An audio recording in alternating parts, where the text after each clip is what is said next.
सतनाम वाहेगुरु।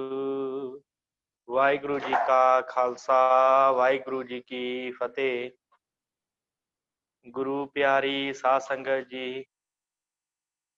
बहुत वडभागे हो आप जी जो हर रोज इस विशेष उपराले सदका शुरू कीतियां इन्हां गुरमत क्लासां दे विच आप जी जुड़दे हो। सतगुरां दी दया सदका आपां हर रोज इस 11:30 वजे आपां गुरमत क्लास जो आरंभ करते हैं, जिस विच आपां भाई गुरदास जी दी 11वीं वार ਅਤੇ ਜਿਸ ਦਾ ਟੀਕਾ ਭਾਈ ਮਨੀ ਸਿੰਘ ਜੀ ਨੇ ਕੀਤਾ ਹੈ, ਜਿਸ ਨੂੰ ਸਿੱਖਾਂ ਦੀ ਭਗਤਮਾਲਾ ਕਿਹਾ ਜਾਂਦਾ ਹੈ, ਉਹਦੇ ਬਾਰੇ ਆਪਾਂ ਵਿਚਾਰ ਕਰਦੇ ਹਾਂ।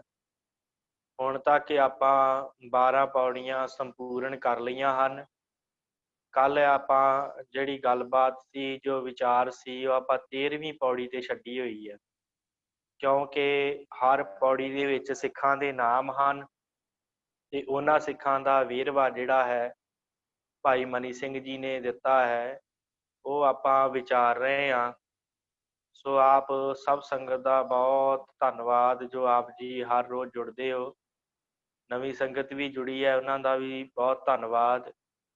ਹੁਣ ਸਿੱਖਾਂ ਦੇ ਨਾਵਾਂ ਦੀ ਆਰੰਭਤਾ ਹੋ ਗਈ ਹੈ, ਜਿਹਦੇ ਵਿੱਚ ਭਾਈ ਮਨੀ ਸਿੰਘ ਜੀ ਨੇ ਉਹਨਾਂ ਸਿੱਖਾਂ ਦੀ ਪੂਰੀ ਡਿਟੇਲ ਦਿੱਤੀ ਹੈ ਕਿ ਕਿਵੇਂ ਉਹ ਸਤਿਗੁਰਾਂ ਦੇ ਹਜ਼ੂਰ ਆਏ ਤੇ ਕਿਵੇਂ ਆਣ ਕੇ ਉਹਨਾਂ ਨੇ ਜਿਹੜਾ ਹੈ ਸਿੱਖਿਆ ਪ੍ਰਾਪਤ ਕੀਤੀ, ਕਿਵੇਂ ਸਤਿਗੁਰਾਂ ਨੇ ਉਹਨਾਂ ਨੂੰ ਜੀਵਨ ਦਾਨ ਬਖਸ਼ਿਸ਼ ਕੀਤਾ ਤੇ ਉਹ ਮੁਕਤੀ ਨੂੰ ਪ੍ਰਾਪਤ ਹੋਏ।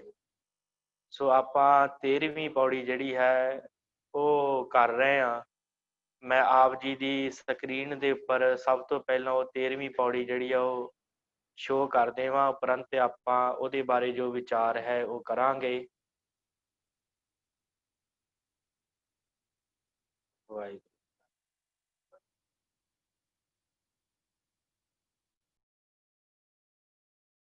ਜਦੋਂ ਮੇਰੀ ਵਾਹਿਗੁਰੂ। ਹਾਂਜੀ, ਭਾਈ ਗੁਰਦਾਸ ਜੀ ਇਸ 13ਵੀਂ ਪੌੜੀ 'ਚ ਕਹਿੰਦੇ ਆ ਕਿ ਤਾਰੂ ਪੋਪਟ ਤਾਰਿਆ ਗੁਰਮੁਖ ਬਾਲ ਸੁਭਾਏ ਉਦਾਸੀ, ਮੂਲਾ ਕੀੜ ਵਖਾਣੀਐ ਚਲਿਤ ਅਚਰਜ ਲੁਭਤ ਗੁਰਦਾਸੀ, ਪਿਰਥਾ ਖੇਡਾ ਸੋਏਰੀ ਚਰਨ ਸਰਨ ਸੁਖ ਸਹਿਜ ਨਿਵਾਸੀ, ਭਲਾ ਰਬਾਬ ਵਜਾਇੰਦਾ ਮਜਲਸ ਮਰਦਾਨਾ ਮੀਰਾਸੀ, ਪਿਰਥੀ ਮਲ ਸਹਿਗਲ ਭਲਾ ਰਾਮਾ ਟਿੱਡੀ ਭਗਤ ਅਭਿਆਸੀ, ਦੌਲਤ ਖਾਂ ਲੋਧੀ ਭਲਾ ਹੋਆ ਜਿੰਦ ਪੀਰ ਅਬਿਨਾਸੀ, ਮਾਲੋ ਮੰਗਾ ਸਿੱਖ ਦੋਏ ਗੁਰਬਾਣੀ ਰਸ ਰਸਕ ਬਿਲਾਸੀ, ਸਨਮੁਖ ਕਾਲੂ ਆਸ ਧਾਰ ਗੁਰਬਾਣੀ ਦਰਗਹਿ ਸਾਵਾਸੀ, ਗੁਰਮਤਿ ਭਾਉ ਭਗਤ ਪਰਗਾਸੀ। ਸੋ ਇਹ ਆਪਾਂ ਜੋ ਕੱਲ ਵੀ ਆਪਾਂ ਇਸ ਪੌੜੀ ਦਾ ਜੋ ਹੈ ਪਾਠ ਕੀਤਾ ਸੀ, ਹੁਣ ਵੀ ਮੈਂ ਕਿਹਾ ਆਪ ਜੀ ਨੂੰ ਜੋ ਹੈ ਚੰਗੀ ਤਰ੍ਹਾਂ ਪਤਾ ਲੱਗ ਜਾਵੇ ਕਿ ਆਪਾਂ ਕਿੱਥੇ ਕੁ ਜੋ ਹੈ ਵਿਚਾਰ ਚਰਚਾ ਕਰ ਰਹੇ ਹਾਂ, ਤਾਂ ਕਰਕੇ ਦੁਬਾਰਾ ਪੌੜੀ ਆਪ ਜੀ ਨਾਲ ਸ਼ੇਅਰ ਕੀਤੀ ਸੀ। ਸੋ ਇਹ ਜਿਹੜੀ ਹੈ 13ਵੀਂ ਪੌੜੀ, ਸਭ ਤੋਂ ਪਹਿਲਾਂ ਸਿੱਖ ਦਾ ਨਾਮ ਤਾਰੂ ਪੋਪਟ, ਜਿਨ੍ਹਾਂ ਦੇ ਬਾਰੇ ਆਪਾਂ ਕੱਲ ਗੱਲਬਾਤ ਕਰ ਚੁੱਕੇ ਹਾਂ, ਜਿਨ੍ਹਾਂ ਦੀ ਸਾਖੀ ਆਪ ਜੀ ਨੇ ਸਰਵਣ ਕਰ ਲਈ ਹੈ, ਪੜ੍ਹ ਲਈ ਸੀ ਕਿ ਕਿਵੇਂ ਉਹ ਸਤਿਗੁਰਾਂ ਦੇ ਹਜ਼ੂਰ 10 ਸਾਲ ਦੀ ਉਮਰ ਦੇ ਵਿੱਚ ਆਏ ਤੇ 10 ਸਾਲ ਦੀ ਉਮਰ ਦੇ ਵਿੱਚ ਆ ਕੇ ਤੇ ਸਤਿਗੁਰਾਂ ਦੇ ਹਜ਼ੂਰ ਬੇਨਤੀ ਕੀਤੀ ਹੈ। ਤੇ ਸਤਿਗੁਰੂ ਕਹਿੰਦੇ ਇੰਨੀ ਛੋਟੀ ਉਮਰ 'ਚ ਤੈਨੂੰ ਕਿਵੇਂ ਪਤਾ ਲੱਗਾ ਭਾਈ ਵੀ ਮੁਕਤੀ ਪ੍ਰਾਪਤ ਕਰਨੀ ਹੈ? ਤੇ ਉਹਨੇ ਕਿਹਾ ਕਿ ਮੇਰੀ ਮਾਤਾ ਜਦੋਂ ਅੱਗ ਵੱਲ ਲੱਗੀ, ਛੋਟੀਆਂ ਲੱਕੜਾਂ ਪਹਿਲਾਂ ਸੜ ਗਈਆਂ ਤੇ ਵੱਡੀਆਂ ਬਾਅਦ 'ਚ, ਤੇ ਮੇਰੇ ਮਨ 'ਚ ਆਇਆ ਭਲਿਆ ਮੌਤ ਦਾ ਤੇ ਕੋਈ ਵਸਾ ਨਹੀਂ, ਕਿਹੜੇ ਵੇਲੇ ਆ ਜਾਵੇ। ਤੇ ਇਸ ਕਰਕੇ ਕਹਿੰਦਾ ਮੈਂ ਜਿਹੜਾ ਹੈ ਆਪ ਜੀ ਦੀ ਚਰਨ ਸ਼ਰਨ ਆਇਆ। ਸਤਿਗੁਰਾਂ ਨੇ ਬਚਨ ਕੀਤਾ, ਭਾਈ ਆਏ ਗਏ ਦੀ ਸੇਵਾ ਕਰਨੀ ਹੈ, ਕਿਰਤ ਕਰਨੀ ਹੈ, ਨਾਮ ਜਪਣਾ ਹੈ, ਤੇਰਾ ਭਲਾ ਹੋਵੇਗਾ। ਇਸ ਤਰ੍ਹਾਂ ਤਾਰੂ ਪੋਪਟ ਜਿਹੜਾ ਸੀ ਉਹਦਾ ਭਲਾ ਹੋਇਆ ਉਹ ਜੀਵਨ ਮੁਕਤ ਹੋਇਆ।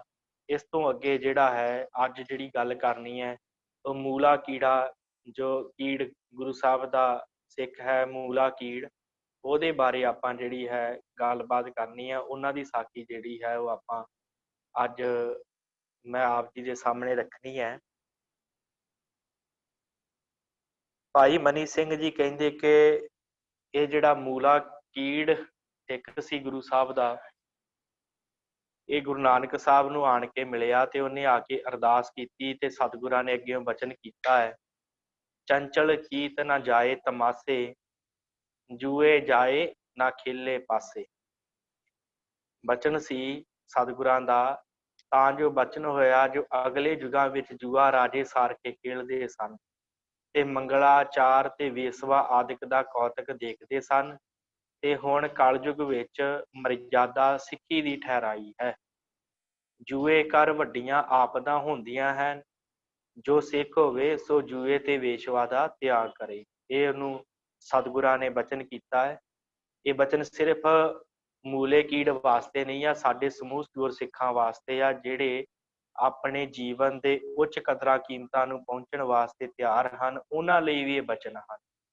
ਇਹ ਇਕੱਲੇ ਸਿਰਫ ਉਸ ਮੂਲੇ ਕੀੜ ਨਾਮੀ ਸਿੱਖ ਦੇ ਲਈ ਪ੍ਰਥਾਏ ਨਹੀਂ ਹਨ, ਇਹ ਸਮੁੱਚੇ ਜਿਹੜੇ ਸਿੱਖ ਹੋ ਚੁੱਕੇ ਆ ਉਹਨਾਂ ਦੇ ਵਾਸਤੇ, ਜਿਹੜੇ ਹਨ ਉਹਨਾਂ ਵਾਸਤੇ, ਜਿਹੜੇ ਆਉਣ ਵਾਲੇ ਸਿੱਖ ਹੋਣਗੇ ਉਹਨਾਂ ਵਾਸਤੇ ਵੀ ਇਹੀ ਉਪਦੇਸ਼ ਲਾਗੂ ਹੁੰਦਾ ਹੈ ਕਿ ਭਾਈ ਜੂਆ ਨਹੀਂ ਖੇਡਣਾ, ਵੇਸ਼ਵਾ ਨਾਚ ਨਹੀਂ ਦੇਖਣਾ, ਕਿਉਂਕਿ ਗੁਰਸਿੱਖੀ ਦੀ ਮਰਿਆਦਾ ਇਹ ਨਹੀਂ ਹੈ। ਵੇਸ਼ਵਾ ਦਾ ਤਿਆਗ ਕਰੇ ਤੇ ਸਿੱਖਾਂ ਨੂੰ ਗੁਰਦੇਵ ਰੂਪ ਕਰਕੇ ਜਾਣੇ ਤੇ ਸ਼ਬਦ ਨਾਲ ਪ੍ਰੀਤ ਕਰੇ। ਸ਼ਬਦ ਦੇ ਨਾਲ ਉਸ ਗੁਰਸਿੱਖ ਦੀ ਪ੍ਰੀਤ ਹੋਣੀ ਚਾਹੀਦੀ ਹੈ ਤੇ ਸ਼ਬਦ ਦੇ ਨਾਲ ਪ੍ਰੀਤ ਕਰਨੀ ਆ, ਉਹਦਾ ਜਿਹੜਾ ਜੀਵਨ ਸਫਲਾ ਫਿਰ ਹੋਣਾ। ਰਾਗ ਪਾਏ ਕੈ ਸ਼ਬਦ ਨੂੰ ਗਾਵੇ, ਰਾਗ ਪਾ ਕੇ ਸ਼ਬਦ ਨੂੰ ਗਾਵੇ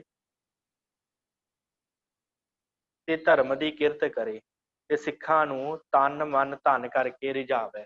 ਧਰਮ ਦੀ ਕਿਰਤ ਕਰਕੇ ਤੇ ਸਿੱਖਾਂ ਨੂੰ, ਜੇ ਕਿਸੇ ਨੂੰ ਤਨ ਦੇ ਵਸਤਰਾਂ ਦੀ ਲੋੜ ਹੈ ਤਨ ਕਰਕੇ ਉਹਦਾ ਸਾਥ ਦੇਵੇ, ਭਾਵ ਉਹਨਾਂ ਨੂੰ ਵਸਤਰਾਂ ਖਰੀਦ ਕੇ ਤੇ ਉਹਦੀ ਤ੍ਰਿਪਤੀ ਕਰਾਵੇ। ਜੇ ਮਨ ਕਰਕੇ ਲੋੜ ਹੈ ਭਜਨ ਸਿਮਰਨ ਦੀ, ਉਹਦਾ ਮਨ ਵਾਸਤੇ ਵੀ ਸਿੱਖਾਂ ਦੀ ਜਿਹੜਾ ਹੈ ਹਾਜ਼ਰ ਰਵੇ। ਤਨ ਨਾਲ ਸਿੱਖਾਂ ਦੀ, ਧਨ ਨਾਲ ਸਿੱਖਾਂ ਦੀ ਸੇਵਾ ਕਰੇ, ਭਾਵ ਸਿੱਖਾਂ ਦੇ ਨਾਲ ਜਿਹੜਾ ਆਪਣਾ ਮਨ ਰਿਝਾਵੇ। ਕਈ ਸਿੱਖ ਦਿਨੇ ਆਵਣ, ਕਈ ਸਿੱਖ ਰਾਤੀ ਆਵਣ, ਕਈ ਸਿੱਖ ਦਿਨ ਨੂੰ ਆਉਂਦੇ ਆ, ਕਈ ਰਾਤ ਨੂੰ ਆਉਂਦੇ ਆ ਪ੍ਰਸ਼ਾਦ ਦੀ ਲੋੜ ਵਾਲੇ ਨੂੰ ਪ੍ਰਸਾਦ ਨਾਲ ਰਿਝਾਵੇ, ਜੇ ਕਿਸੇ ਨੂੰ ਪ੍ਰਸ਼ਾਦੇ ਪਾਣੀ ਦੀ ਲੋੜ ਹੈ ਇਹਨੂੰ ਪ੍ਰਸ਼ਾਦਾ ਪਾਣੀ ਛਕਾਵੇ, ਜੇ ਕਿਸੇ ਨੂੰ ਬਸਤਰ ਦੀ ਲੋੜ ਹੈ ਬਸਤਰ ਦੇਵੇ। ਇੱਕ ਠੱਗ ਸੀ, ਉਹ ਸ਼ਬਦ ਬਾਣੀ ਬਹੁਤੀ ਕੰਠ ਕਰਕੇ ਮੂਲੇ ਦੇ ਘਰ ਆਇਆ। ਹੁਣ ਸਾਖੀ ਕੀ ਹੈ, ਸਤਿਗੁਰਾਂ ਨੇ ਉਪਦੇਸ਼ ਦਿੱਤਾ ਸੀ ਕਿ ਭਾਈ ਇਸ ਤਰ੍ਹਾਂ ਤੂੰ ਜਾ ਕੇ ਨਾ ਆਪਣਾ ਜੀਵਨ ਬਤੀਤ ਕਰਨਾ ਹੈ। ਤੇ ਠੱਗ ਵੀ ਬਹੁਤੇ ਸਨ ਉਸ ਸਮੇਂ, ਤੇ ਇੱਕ ਠੱਗ ਜਿਹੜਾ ਸੀ ਉਹਨੇ ਗੁਰਬਾਣੀ ਕੰਠ ਕੀਤੀ ਤੇ ਮੂਲੇ ਦੇ ਘਰ ਚਲ ਗਿਆ ਕਿ ਭਾਈ ਮੈਂ ਗੁਰਸਿੱਖ ਹਾਂ ਤੇ ਮੈਂ ਤੇਰੇ ਘਰ ਰਾਤ ਕੱਟਣੀ। ਤੇ ਭਾਈ ਮੂਲੇ ਨੂੰ ਜਾਣਿਆ ਵੀ ਇਹ ਸਿੱਖ ਹੈ ਚੱਲ ਗੁਰੂ ਦਾ, ਤੇ ਘਰ ਜਾ ਕੇ ਉਹਦੇ ਤੇ ਮਨ ਬੇਈਮਾਨ ਹੋ ਗਿਆ ਤੇ ਉਹਦੇ ਠੱਗ ਸੀਗਾ ਅੰਦਰੋਂ, ਤੇ ਮੂਲੇ ਨੇ ਬਹੁਤੀ ਟਹਿਲ ਸੇਵਾ ਕੀਤੀ। ਮੂਲੇ ਸਿੱਖ ਨੇ ਬੜੀ ਉਹਦੀ ਸੇਵਾ ਕੀਤੀ, ਬੜੀ ਉਸ ਜਿਹੜਾ ਸਿੱਖ ਆਇਆ ਸੀ ਜੋ ਠੱਗ ਸੀ ਜਿਹਨੇ ਬਾਣੀ ਕੰਠ ਕੀਤੀ ਸੀ, ਉਹਦੀ ਬਹੁਤ ਉਸਨੇ ਸੇਵਾ ਕੀਤੀ ਤੇ ਰਾਤ ਉਹਨੇ ਵਿਸ਼ਰਾਮ ਕੀਤਾ ਹੈ। ਮੂਲੇ ਦੀ ਸਿੱਖਣੀ ਆਪਣੀ ਉਹ ਭੂਖਣ ਲਾ ਕੇ ਆਲੇ ਵਿੱਚ ਡੱਬਾ ਧਰ ਕੇ ਸੌਂ ਰਹੀ ਤੇ ਮੂਲਾ ਵੀ ਸੌਂ ਰਿਹਾ। ਜੇ ਰਾਤ ਪਈ ਨਾ, ਜਿਹੜਾ ਮੂਲਾ ਸੀ ਉਹ ਵੀ ਸੌਂ ਗਿਆ ਤੇ ਉਹਦੀ ਜਿਹੜੀ ਪਤਨੀ ਸੀ ਉਹਨੇ ਆਪਣੇ ਭੂਖਣ ਤੋਂ ਭਾਵ ਜਿਹੜੇ ਸੋਨੇ ਦੇ ਗਹਿਣੇ ਹੁੰਦੇ ਆ ਉਹ ਲਾ ਕੇ ਤੇ ਡੱਬੀ 'ਚ ਰੱਖ ਕੇ ਆਲੇ 'ਚ ਰੱਖ ਦਿੱਤੇ ਕਿ ਚੱਲ ਇਹ ਗੁਰੂ ਦਾ ਸਿੱਖ ਹੈ, ਇਹਨੇ ਕਿਹੜਾ ਕੁਛ ਲੁੱਟਣਾ ਹੈ, ਕਿਉਂਕਿ ਬਾਣੀ ਬੜੀ ਕੰਠ ਕੀਤੀ ਸੀ ਤੇ ਪਛਾਣ ਨਹੀਂ ਸੀ ਠੱਗ ਦੀ ਕਿ ਠੱਗ ਹੈ ਜਾਂ ਗੁਰੂ ਦਾ ਸਿੱਖ ਹੈ। ਤੇ ਰਾਤ ਪਈ, ਸੌਂ ਗਏ ਦੋਵੇਂ ਜਾਣੇ। ਹਵੇਲੀ ਦੇ ਤਾਂ ਠੱਗ ਉੱਠ ਕੇ ਡੱਬਾ ਭੂਖਣਾ ਦਾ ਲੈ ਕੇ ਉੱਠ ਚੱਲਿਆ ਤੇ ਜਿਹੜਾ ਠੱਗ ਸੀ ਉਹਨੇ ਜਿਹੜੇ ਭੂਖਣ ਸਨ, ਗਹਿਣੇ ਸਨ, ਉਹਨਾਂ ਦਾ ਡੱਬਾ ਚੁੱਕਿਆ ਤੇ ਬਾਹਰ ਨੂੰ ਚੱਲ ਪਿਆ। ਹਵੇਲੀ ਦੇ ਬਾਹਰ ਦੇ ਦਰਵਾਜ਼ੇ ਨੂੰ ਤਾਲਾ ਲੱਗਾ ਹੋਇਆ ਸੀ, ਹਵੇਲੀ ਦਾ ਜਿਹੜਾ ਬਾਹਰਲਾ ਦਰਵਾਜ਼ਾ ਸੀ ਉਹਨੂੰ ਤਾਲਾ ਲੱਗਾ ਸੀ, ਤਾਲੀ ਮੂਲੇ ਪਾਸ ਸੀ, ਜਿਹੜੀ ਚਾਬੀ ਸੀ ਉਹ ਮੂਲੇ ਕੀੜ ਦੇ ਪਾਸ ਸੀ। ਜਾਂ ਉੱਥੋਂ ਫੇਰ ਆਇਆ ਤਾਂ ਡੱਬਾ ਬਾਹਰ ਹੀ ਛੱਡ ਆਇਆ ਤਾਂ ਮੂਲੇ ਨੂੰ ਆ ਕੇ ਕਹਿੰਦਾ ਡੱਬਾ ਬਾਹਰੇ ਰੱਖ ਕੇ, ਮੈਂ ਰਮਣੇ ਜਾਂਦਾ ਹਾਂ, ਮੈਨੂੰ ਕੁੰਜੀ ਦਿਓ। ਰਮਣੇ ਦਾ ਅਰਥ ਜੰਗਲ ਪਾਣੀ। ਕਹਿੰਦਾ ਮੈਂ ਜੰਗਲ ਪਾਣੀ ਜਾਣਾ ਤੇ ਮੈਨੂੰ ਕੁੰਜੀ ਦਿਓ ਤੇ ਮੈਂ ਦਰਵਾਜ਼ਾ ਖੋਲ ਕੇ ਬਾਹਰ ਚਲਾ ਜਾਵਾਂ। ਤਾਂ ਮੂਲੇ ਕਹਿਆ ਬਾਹਰ ਨਾ ਜਾਵੋ, ਇੱਥੇ ਹੀ ਰਮਣੇ ਫਿਰੋ, ਮੈਂ ਤੁਹਾਡਾ ਰਮਣਾ ਸੁੱਟ ਖੱਤਾਂਗਾ, ਨਾਲੇ ਤੂੰ ਸਾਨੂੰ ਇਸ਼ਨਾਨ ਕਰਵਾਵਾਂਗਾ। ਮੂਲੇ ਨੇ ਕਿਹਾ ਕਿ ਪਿਆਰਿਓ, ਗੁਰਮੁਖ ਪਿਆਰਿਓ, ਤੁਸੀਂ ਬਾਹਰ ਨਾ ਜਾਓ, ਤੁਸੀਂ ਇੰਜ ਕਰੋ ਇੱਥੇ ਹੀ ਜੰਗਲ ਪਾਣੀ ਕਰ ਲਓ, ਮੈਂ ਤੁਹਾਡਾ ਜੰਗਲ ਪਾਣੀ ਵੀ ਸਾਫ਼ ਕਰਾਂਗਾ, ਨਾਲੇ ਤੁਹਾਨੂੰ ਇਸ਼ਨਾਨ ਵੀ ਕਰਵਾ ਦੇਵਾਂਗਾ, ਤੁਸੀਂ ਫਿਕਰ ਨਾ ਕਰੋ। ਤਾਂ ਉਸ ਆਖਿਆ ਮੈਨੂੰ ਜ਼ਰੂਰੀ ਕੁੰਜੀ ਦਿਓ। ਉਹਨੇ ਬੜਾ ਜ਼ੋਰ ਲਾਇਆ ਕਿ ਮੈਨੂੰ ਚਾਬੀ ਦਿਓ, ਮੈਂ ਜਿਹੜਾ ਨਾ ਬਾਹਰ ਹੀ ਜਾਣਾ। ਹੁਣ ਹੈ ਸੀ ਠੱਗ, ਕੁੰਜੀ ਲੈ ਕੇ ਗਹਿਣੇ ਲੈ ਕੇ ਜਾਣੇ ਸੀ। ਤਾਂ ਮੂਲੇ ਨਾਲ ਹੋਏ ਕੇ ਤਾਲਾ ਖੋਲਿਆ। ਮੂਲਾ ਨਾਲ ਚਲਾ ਗਿਆ, ਕਹਿੰਦਾ ਚਲੋ ਮੈਂ ਤਾਲਾ ਖੋਲ ਦਿੰਦਾ। ਤਾਂ ਉਹ ਡੱਬਾ ਲੈ ਤੁਰਿਆ, ਜਿਹੜੇ ਡੱਬੇ ਦੇ ਵਿੱਚ ਉਹਦੀ ਪਤਨੀ ਦੇ ਗਹਿਣੇ ਸਨ ਉਹ ਲੈ ਤੁਰਿਆ। ਉਸ ਦੀ ਬਗਲ ਥੀ ਡੱਬਾ ਢਹਿ ਪਿਆ, ਜਿਹੜਾ ਡੱਬਾ ਉਹਨੇ ਆਪਣੇ ਕਛ 'ਚ ਲੁਕੋਇਆ ਸੀ ਨਾ, ਉਹ ਥੱਲੇ ਡਿੱਗ ਪਿਆ। ਤਾਂ ਮੂਲੇ ਉਸਨੂੰ ਡੱਬਾ ਫੇਰ ਉਠਾਈ ਦਿੱਤਾ। ਮੂਲੇ ਨੇ ਡੱਬਾ ਜਿਹੜਾ ਸੀ ਉਠਾ ਕੇ ਫੇਰ ਉਹਨੂੰ ਵਾਪਸ ਦੇ ਦਿੱਤਾ। ਚੱਲ ਆਂਗ ਹੋਇਆ ਤਾਂ ਮੂਲੇ ਦੀ ਸਿੱਖਣੀ ਉੱਠੀ। ਜਦੋਂ ਅੰਮ੍ਰਿਤ ਵੇਲਾ ਹੋਇਆ, ਦਿਨ ਚੜ੍ਹਿਆ ਤੇ ਮੂਲੇ ਦੀ ਜਿਹੜੀ ਪਤਨੀ ਸੀ ਉਹ ਉੱਠੀ ਤਾਂ ਵੇਖੇ ਭੂਖਣਾ ਦਾ ਡੱਬਾ ਨਹੀਂ ਹੈ। ਤੇ ਉਹਨੇ ਵੇਖਿਆ ਕਿ ਇੱਥੇ ਤੇ ਕੋਈ ਡੱਬਾ ਹੈ ਹੀ ਨਹੀਂ ਜਿਹਦੇ ਵਿੱਚ ਮੈਂ ਆਪਣੇ ਗਹਿਣੇ ਰੱਖੇ ਸਨ। ਤਾਂ ਮੂਲੇ ਨੂੰ ਪੁੱਛਣ ਲੱਗੀ ਤਾਂ ਮੂਲੇ ਆਖਿਆ ਰਾਤੀ ਚੋਰ ਸਾਡੇ ਘਰ ਆਇਆ ਸੀ। ਮੂਲੇ ਨੇ ਕਿਹਾ ਕਿ ਸਾਡੇ ਘਰ ਨਾ ਰਾਤੀ ਚੋਰ ਆਇਆ ਸੀ, ਉਹ ਭੂਖਣ ਲੈ ਗਿਆ, ਉਹ ਤੁਹਾਡੇ ਜਿਹੜੇ ਗਹਿਣੇ ਆ ਉਹ ਚੁੱਕ ਕੇ ਲੈ ਗਿਆ ਤੇ ਸਿੱਖ ਸ਼ਰਮਿੰਦਾ ਹੋਏ ਕੇ ਉੱਠ ਗਿਆ ਹੈ। ਤੇ ਉਹਨੇ ਕਿਹਾ ਵੀ ਜਿਹੜਾ ਚੋਰ ਆਇਆ ਸੀ ਉਹ ਗਹਿਣੇ ਲੈ ਕੇ ਚਲਾ ਗਿਆ, ਤੇ ਜਦੋਂ ਸਾਡੇ ਘਰ ਜਿਹੜਾ ਸਿੱਖ ਰਾਤੀ ਆਇਆ ਸੀ, ਜਦੋਂ ਉਹਨੂੰ ਪਤਾ ਲੱਗਾ ਤੇ ਉਹ ਸ਼ਰਮਿੰਦਾ ਹੋਇਆ ਵੀ ਇਹ ਨਾ ਹੋਵੇ ਮੇਰੇ ਤੇ ਇਲਜ਼ਾਮ ਲੱਗੇ, ਇਸ ਕਰਕੇ ਜਿਹੜਾ ਸਿੱਖ ਸੀ ਉਹ ਵੀ ਚਲਾ ਗਿਆ। ਉਹਨੇ ਇਹ ਨਹੀਂ ਦੱਸਿਆ ਕਿ ਜਿਹੜਾ ਸਿੱਖ ਸੀ, ਜਿਹੜਾ ਠੱਗ ਸੀ, ਉਹ ਜਿਹੜਾ ਠੱਗ ਬਣ ਕੇ ਸਿੱਖ ਬਣ ਕੇ ਆਇਆ ਸੀ ਉਹੀ ਭੂਖਣ ਲੈ ਗਿਆ, ਉਹੀ ਗਹਿਣੇ ਲੈ ਗਿਆ। ਉਹਨੇ ਕਿਹਾ ਕਿ ਨਹੀਂ, ਜਿਹੜਾ ਚੋਰ ਰਾਤੀ ਆਇਆ ਉਹਨੇ ਤੁਹਾਡੇ ਭੂਖਣ ਤੁਹਾਡੇ ਗਹਿਣੇ ਚੋਰੀ ਕੀਤੇ ਤੇ ਚਲਾ ਗਿਆ। ਤੇ ਸਿੱਖ ਨੂੰ ਜਦੋਂ ਪਤਾ ਲੱਗਾ ਤੇ ਸਿੱਖ ਨੂੰ ਲੱਗਾ ਕਿ ਕਿਤੇ ਮੇਰਾ ਨਾਂ ਨਾ ਲੱਗ ਜਾਵੇ, ਇਸ ਕਰਕੇ ਉਹ ਵਿਚਾਰਾ ਸ਼ਰਮਿੰਦਾ ਹੋ ਕੇ ਸਾਡੇ ਘਰ ਤੋਂ ਚਲਾ ਗਿਆ। ਜੋ ਮੱਤ ਮੈਨੂੰ ਬਦਨਾਮੀ ਹੁੰਦੀ ਹੋਵੇ, ਉਹਨੇ ਸੋਚਿਆ ਕਿ ਮੈਨੂੰ ਬਦਨਾਮੀ ਨਾ ਆਵੇ, ਇਸ ਕਰਕੇ ਉਹ ਸਿੱਖ ਵੀ ਚਲਾ ਗਿਆ ਤੇ ਜਿਹੜਾ ਚੋਰ ਸੀ ਉਹ ਗਹਿਣੇ ਲੈ ਕੇ ਵੀ ਚਲਾ ਗਿਆ।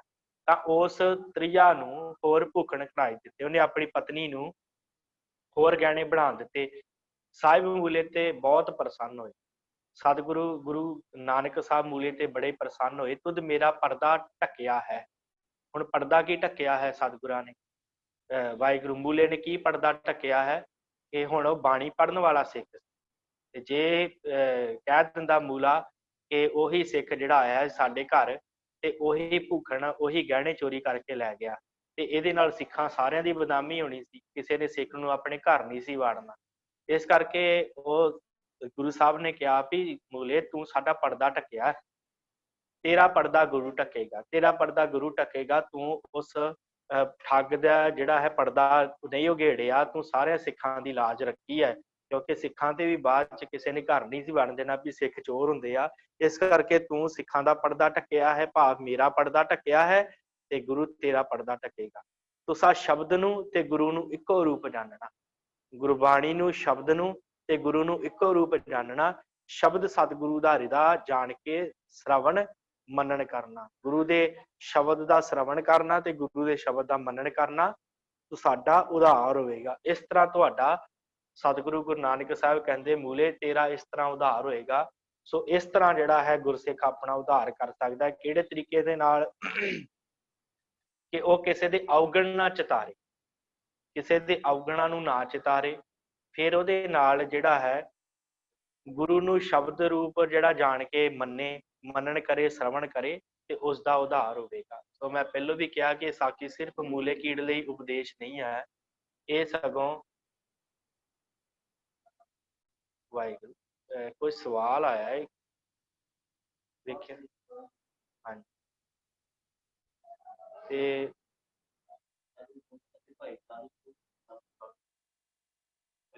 ਹਾਂਜੀ ਵਾਹਿਗੁਰੂ ਜੀ, ਭਾਈ ਤਾਰੂ ਸਿੰਘ ਜੀ ਤੇ ਵੱਖਰੇ ਨੇ, ਤੇ ਭਾਈ ਇਹ ਜਿਹੜੇ ਤਾਰੂ ਪੋਪਟ ਹੈ ਗੁਰੂ ਵਾਹਿਗੁਰੂ ਇਹ ਹੋਰ ਨੇ। ਇਹ ਜਿਹੜੇ ਭਾਈ ਤਾਰੂ ਪੋਪਟ ਹੋਏ ਆ ਇਹ ਤਲਵੰਡੀ ਦੇ ਵਿੱਚ ਜਿੱਥੇ ਗੁਰੂ ਨਾਨਕ ਸਾਹਿਬ ਜੀ ਸਨ, ਉੱਥੇ 10 ਸਾਲ ਦੀ ਉਮਰ ਦਾ ਬੱਚਾ ਸੀ। ਤੇ ਜਦੋਂ ਉਹਨੇ ਸੁਣਿਆ ਕਿ ਗੁਰੂ ਨਾਨਕ ਸਾਹਿਬ ਇਸ ਸ਼ਹਿਰ ਦੇ ਸਭ ਤੋਂ ਵੱਡੇ ਮਹਾਂਪੁਰਸ਼ ਸੰਤ ਹਨ, ਮਹਾਨ ਆਤਮਾ ਹਨ, ਇਸ ਕਰਕੇ ਉਹ ਸਤਿਗੁਰਾਂ ਦੇ ਹਜ਼ੂਰ ਆਇਆ ਤੇ ਉਪਦੇਸ਼ ਪ੍ਰਾਪਤ ਕੀਤਾ। ਤੇ ਜਿਵੇਂ ਉਹਨੇ ਦੱਸਿਆ ਕਿ ਮੈਂ ਏਦਾਂ ਲੱਕੜੀਆਂ ਸੜਦੀਆਂ ਦੇਖੀਆਂ ਛੋਟੀਆਂ, ਤੇ ਮੇਰੀ ਛੋਟੀ ਉਮਰ ਹੈ ਤੇ ਕੋਈ ਪਤਾ ਨਹੀਂ ਜਿਹੜੀ ਉਮਰ ਕਦੋਂ ਖਤਮ ਹੋ ਜਾਵੇ, ਤੇ ਮੈਨੂੰ ਉਪਦੇਸ਼ ਦਿਓ। ਇਹ ਹੋਰ ਹੈ ਭਾਈ ਤਾਰੂ ਪੋਪਟ, ਤੇ ਉਹ ਤਾਰੂ ਸਿੰਘ ਜੀ ਹੋਏ ਜਿਹੜੇ 18ਵੀਂ ਸਦੀ ਤੇ ਹੋਏ, ਜਿਨ੍ਹਾਂ ਦਾ ਖੋਪੜ ਉਤਾਰਿਆ ਗਿਆ। ਸਮਾਂ ਬਹੁਤ ਫਰਕ ਹੈ, 14ਵੀਂ ਸਦੀ ਦਾ ਤੇ 18ਵੀਂ ਸਦੀ ਦਾ ਫਰਕ ਹੈ ਨਾ, ਇਸ ਕਰਕੇ। ਸੋ ਸਾਖੀ ਹੋਰ ਚੱਲੀ ਪ੍ਰਿਥਾ ਖੇੜਾ। ਇਹ ਪ੍ਰਿਥਾ ਖੇੜਾ, ਪ੍ਰਿਥਾ ਤੇ ਖੇੜਾ ਇਹ ਦੋ ਸਿੱਖ ਸਨ ਸੋਇਨ ਜਾਤੀ ਦੇ। ਸੋਇਨੀ ਜਾਤੀ ਭਾਵ ਸੁਨਿਆਰੇ ਸਨ, ਜਾਤ ਦੇ ਖੱਤਰੀ ਹੈ ਸਨ। ਸਤਿਗੁਰਾਂ ਦੇ ਦਰਸ਼ਨ ਨੂੰ ਕਰਤਾਰਪੁਰ ਆਏ। ਕਰਤਾਰਪੁਰ ਸਾਹਿਬ ਸਤਿਗੁਰਾਂ ਨੇ ਜਦੋਂ ਵਸਾਇਆ, ਉੱਥੇ ਹੀ ਆਏ ਦੋਵੇਂ ਜਾਣੇ ਗੁਰੂ ਨਾਨਕ ਸਾਹਿਬ ਦੇ ਕੋਲ। ਅੱਗੇ ਬਾਣੀ ਦਾ ਵਿਚਾਰ ਹੁੰਦਾ ਸੀ, ਸਤਿਗੁਰੂ ਗੁਰਬਾਣੀ ਦਾ ਵਿਚਾਰ ਕਰ ਰਹੇ ਸਨ। ਜਿਸ ਵੇਲੇ ਗੁਰੂ ਕੇ ਹਜ਼ੂਰ ਆਏ, ਬੈਠੇ ਤਾਂ ਦੋਨੋਂ ਦਾ ਮਨ ਇਕਾਗਰ ਹੋਏ ਗਿਆ। ਦੋਵਾਂ ਦਾ ਮਨ ਇਕਾਗਰ ਹੋ ਗਿਆ ਜਦੋਂ ਆ ਕੇ ਸਤਿਗੁਰਾਂ ਦੇ ਬਚਨ ਸੁਣੇ, ਗੁਰਬਾਣੀ ਸੁਣੀ। ਸਤਿਗੁਰਾਂ ਬਚਨ ਕੀਤਾ, ਜਿਸ ਕਾਮਨਾ ਵਾਸਤੇ ਤੁਸੀਂ ਆਏ ਹੋ ਸੋ ਮੰਗੋ। ਭਾਈ ਕਿਹੜੇ ਵਾਸਤੇ, ਕੀ ਕਰਨ ਵਾਸਤੇ ਆਏ ਹੋ, ਸਾਨੂੰ ਦੱਸੋ ਤੇ ਸਹੀ, ਮੰਗੋ ਸਾਡੇ ਕੋਲ। ਤਾਂ ਉਹਨਾਂ ਅਰਦਾਸ ਕੀਤੀ, ਦੋਵਾਂ ਨੇ, ਪ੍ਰਿਥੇ ਨੇ ਤੇ ਖੇੜੇ ਨੇ ਅਰਦਾਸ ਕੀਤੀ, ਜੀ ਗਰੀਬ ਨਿਵਾਜ, ਸਾਨੂੰ ਆਪਣੇ ਚਰਨਾਂ ਦੀ ਸ਼ਰਨੀ ਰੱਖੀਏ ਤੇ ਇਹੋ ਦਾਨ ਦਿੱਚੇ ਜੋ ਜਗਤ ਨੂੰ ਅਸਾਰ ਜਾਣ ਕੇ ਅਸੀਂ ਮੰਗੀਏ ਕੁਛ ਨਹੀਂ। ਕਹਿੰਦੇ ਸਤਿਗੁਰੂ ਆਪਣੇ ਚਰਨਾਂ ਦੀ ਸ਼ਰਨ ਚ ਸਾਨੂੰ ਰੱਖ ਲਓ ਤੇ ਸਾਨੂੰ ਇਹ ਦਾਨ ਦਿਓ ਕਿ ਅਸੀਂ ਜਗਤ ਨੂੰ ਮਿੱਥਿਆ ਗਿਣ ਕੇ ਵੀ ਜਗਤ ਦੇ ਵਿੱਚ ਕੁਛ ਨਹੀਂ ਰਹਿਣਾ, ਇਸ ਤਰ੍ਹਾਂ ਜਾਣ ਕੇ ਅਸੀਂ ਜਿਹੜਾ ਹੈ ਕੁਛ ਨਾ ਮੰਗੀਏ, ਇਹ ਸਾਡੇ ਤੇ ਕਿਰਪਾ ਕਰੋ। ਬਚਨ ਹੈ, ਅਣਮੰਗਿਆ ਦਾਨ ਦੀਜੈ ਦਾਤੇ, ਤੇਰੀ ਭਗਤ ਭਰੇ ਭੰਡਾਰਾ। ਵਾਹਿਗੁਰੂ ਜੀ ਤੁਸੀਂ ਅਣਮੰਗਿਆ ਦਾਨ ਦੇਣ ਵਾਲੇ ਹੋ, ਤੇਰੀਆਂ ਜਿਹੜੀ ਭਗਤੀ ਦੇ ਭੰਡਾਰ ਹਨ ਉਹ ਭਰੇ ਪਏ ਹਨ। ਤੇਰੀ ਭਗਤੀ ਦੇ ਭੰਡਾਰ ਨਿਖੁੱਟਦੇ ਨਹੀਂ। ਅੱਗੇ ਵੀ ਸਿੱਖ ਹੋਏ ਕੇ ਆਏ ਹੈ ਤੇ ਹੁਣ ਵੀ ਖਾਂਦੇ ਹਨ, ਤੇ ਅੱਗੇ ਵੀ ਜਿਹੜੀ ਤੇਰੀ ਭਗਤੀ ਦੇ ਭੰਡਾਰ ਕਹਿੰਦੇ ਹਨ ਕਿ ਭਰੇ ਪਏ ਹਨ ਗੁਰੂ ਨਾਨਕ ਸਾਹਿਬ। ਇਸ ਭਗਤੀ ਦੇ ਭੰਡਾਰ ਦੇ ਵਿੱਚੋਂ ਪਤਾ ਹੀ ਨਹੀਂ ਕਿੰਨੇ ਕੁ ਖਾਂਦੇ ਸਨ ਤੇ ਕਿੰਨੇ ਕੁ ਹੋਰ ਖਾ ਰਹੇ ਆ।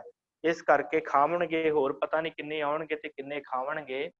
ਸਾਨੂੰ ਇਹੋ ਦਾਨ ਦਿੱਚੇ ਜੋ ਤੇਰਾ ਹੁਕਮ ਸਾਨੂੰ ਮਿੱਠਾ ਲੱਗੇ। ਕਹਿੰਦੇ ਸਾਨੂੰ ਇਹ ਦਾਨ ਦਿਓ ਸਤਿਗੁਰੂ ਕਿ ਸਾਨੂੰ ਤੁਹਾਡਾ ਜਿਹੜਾ ਹੈ ਨਾ ਹੁਕਮ ਉਹ ਮਿੱਠਾ ਲੱਗੇ, ਆਪ ਜੀ ਦਾ ਭਾਣਾ ਮਿੱਠਾ ਲੱਗੇ, ਤੇ ਹੋਰ ਮੰਗਣ ਦੀ ਆਸਾ ਨਿਵਰਤ ਹੋਵੇ, ਤੇਰੇ ਚਰਨਾਂ ਦੀ ਸ਼ਰਨ ਰਹੀਏ। ਸਤਿਗੁਰ ਕਿਰਪਾ ਕਰੋ, ਸਾਨੂੰ ਹੋਰ ਮੰਗਣ ਦੀ ਸਾਡੀ ਨਿਵਰਤੀ ਕਰੋ, ਆਸਾ ਖਤਮ ਕਰੋ, ਅਸੀਂ ਹੋਰ ਕੁਛ ਨਾ ਮੰਗੀਏ, ਆਪਣੇ ਚਰਨਾਂ ਦੀ ਸ਼ਰਨ ਵਿੱਚ ਸਾਨੂੰ ਰੱਖ ਲਿਓ। ਬਚਨ ਹੋਇਆ, ਸਤਿਗੁਰਾਂ ਨੇ ਬਚਨ ਕੀਤਾ ਗੁਰੂ ਨਾਨਕ ਸਾਹਿਬ ਨੇ, ਸਾਡੇ ਚਰਨ ਸਾਧ ਸੰਗਤ ਵਿੱਚ ਸਦਾ ਰਹਿੰਦੇ ਹਨ। ਮੈਂ ਫੇਰ ਇੱਕ ਵਾਰੀ ਦੁਹਰਾ ਦੇਵਾਂ ਕਿ ਇਹ ਸਿਰਫ ਇਹ ਭਾਈ ਪ੍ਰਿਥੇ ਖੇੜੇ ਵਾਸਤੇ ਉਪਦੇਸ਼ ਨਹੀਂ, ਇਹ ਸਾਡੇ ਵਾਸਤੇ ਵੀ ਉਪਦੇਸ਼ ਹੈ।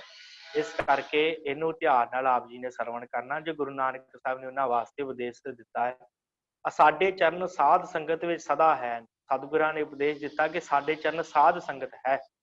ਤੁਸਾਂ ਸਾਧਾਂ ਦੀ ਸੇਵਾ ਕਰਨੀ, ਤੁਸਾਂ ਸੰਗਤ ਵਿੱਚ ਜਾ ਕੇ ਜਿਹੜੇ ਸੰਤ ਮਹਾਂਪੁਰਸ਼ ਹਨ, ਜਿਹੜੇ ਸੰਗਤ ਕਰਨ ਵਾਲੇ ਗੁਰਸਿੱਖ ਹਨ, ਉਹਨਾਂ ਦੀ ਸੇਵਾ ਕਰਨੀ ਤੇ ਧਰਮਸ਼ਾਲਾ ਦੋਏ ਵੇਲੇ ਟੁਰ ਜਾਵਣਾ ਤੇ ਸੰਤਾਂ ਵਿੱਚ, ਸਤਿਗੁਰਾਂ ਵਿੱਚ ਤੇ ਪਰਮੇਸ਼ਰ ਵਿੱਚ ਭੇਦ ਨਹੀਂ ਜਾਣਨਾ। ਦੋ ਵੇਲੇ ਧਰਮਸ਼ਾਲਾ ਦਾ ਅਰਥ ਗੁਰਦੁਆਰਾ ਸਾਹਿਬ, ਉਸ ਸਮੇਂ ਧਰਮਸ਼ਾਲਾ ਸ਼ਬਦ ਵਰਤਦੇ ਸਨ ਕਿ ਗੁਰਦੁਆਰੇ ਸਾਹਿਬ ਦੋ ਵੇਲੇ ਆਪ ਜੀ ਨੇ ਜਾਣਾ ਹੈ। ਤੇ ਜਿਹੜੇ ਸੰਗਤ ਹਨ ਭਾਵ ਸੰਤ ਰੂਪ ਜਿਹੜੀਆਂ ਰੂਹਾਂ ਹਨ, ਜਿਹੜੇ ਬਾਣੀ ਪੜ੍ਹਨ ਵਾਲੇ ਹਨ, ਉਹਨਾਂ ਦੇ ਵਿੱਚ, ਸਤਿਗੁਰਾਂ ਵਿੱਚ ਤੇ ਪਰਮੇਸ਼ਰ ਵਿੱਚ ਭੇਦ ਨਹੀਂ ਜਾਣਨਾ, ਇੱਕ ਹੀ ਰੂਪ ਜਾਣਨਾ, ਸੰਗਤ ਨੂੰ, ਗੁਰੂ ਨੂੰ ਤੇ ਪਰਮੇਸ਼ਰ ਨੂੰ।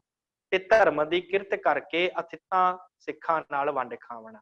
ਧਰਮ ਦੀ ਤੁਸੀਂ ਦੋਵਾਂ ਨੇ ਕਿਰਤ ਕਰਨੀ ਹੈ ਤੇ ਸਿੱਖਾਂ ਦੇ ਨਾਲ ਤੁਸੀਂ ਵੰਡ ਕੇ ਖਾਵਣਾ ਹੈ। ਤੁਸੀਂ ਸਦਾ ਮੇਰੇ ਚਰਨਾਂ ਦੀ ਸ਼ਰਨ ਹੋ, ਤੁਸੀਂ ਸਦਾ ਹੀ ਮੇਰੇ ਚਰਨਾਂ ਦੀ ਸ਼ਰਨ ਹੋ ਜੇ ਤੁਸੀਂ ਇਹ ਕੰਮ ਕਰਦੇ ਹੋ। ਸੰਗਤਾਂ ਵਿੱਚ, ਗੁਰਾਂ ਵਿੱਚ, ਸਤਿਗੁਰਾਂ ਵਿੱਚ ਤੇ ਪਰਮੇਸ਼ਰ ਵਿੱਚ ਭੇਦ ਨਹੀਂ ਜਾਣਦੇ, ਤੇ ਧਰਮ ਦੀ ਕਿਰਤ ਕਰਕੇ ਜੇ ਸਿੱਖਾਂ ਨੂੰ ਵੰਡ ਕੇ ਖਾਂਦੇ ਹੋ ਤੇ ਤੁਸੀਂ ਸਦਾ ਹੀ ਮੇਰੇ ਚਰਨਾਂ ਦੀ ਸ਼ਰਨ ਹੋ। ਸਰੀਰ ਮੇਰਾ ਸਰਗੁਣ ਹੈ ਤੇ ਸ਼ਬਦ ਮੇਰਾ ਹਿਰਦਾ ਹੈ। ਸਤਿਗੁਰ ਕਹਿੰਦੇ ਆ ਕਿ ਸਰੀਰ ਮੇਰਾ ਸਰਗੁਣ ਸਰੂਪ ਹੈ ਤੇ ਸ਼ਬਦ ਮੇਰਾ ਹਿਰਦਾ ਹੈ, ਨਿਰਗੁਣ ਰੂਪ ਹੈ ਤੇ ਨਿਰਗੁਣ ਮੇਰਾ ਅਸਲੀ ਰੂਪ ਹੈ, ਪ੍ਰਤੱਖ ਰੂਪ ਹੈ।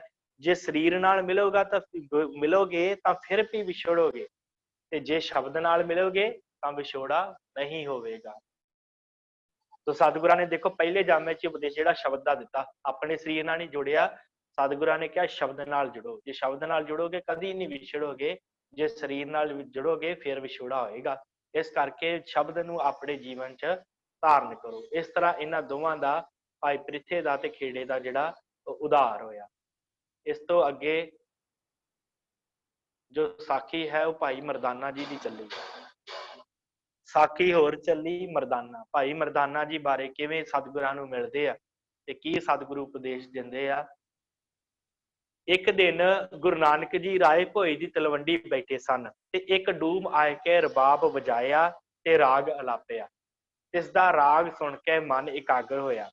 ਕਹਿੰਦੇ ਕਿ ਇਹਦੇ ਪਿੱਛੇ ਇੱਕ ਹੋਰ ਸੀ, ਕਹਿੰਦੇ ਕਾਰਨ ਸੀ।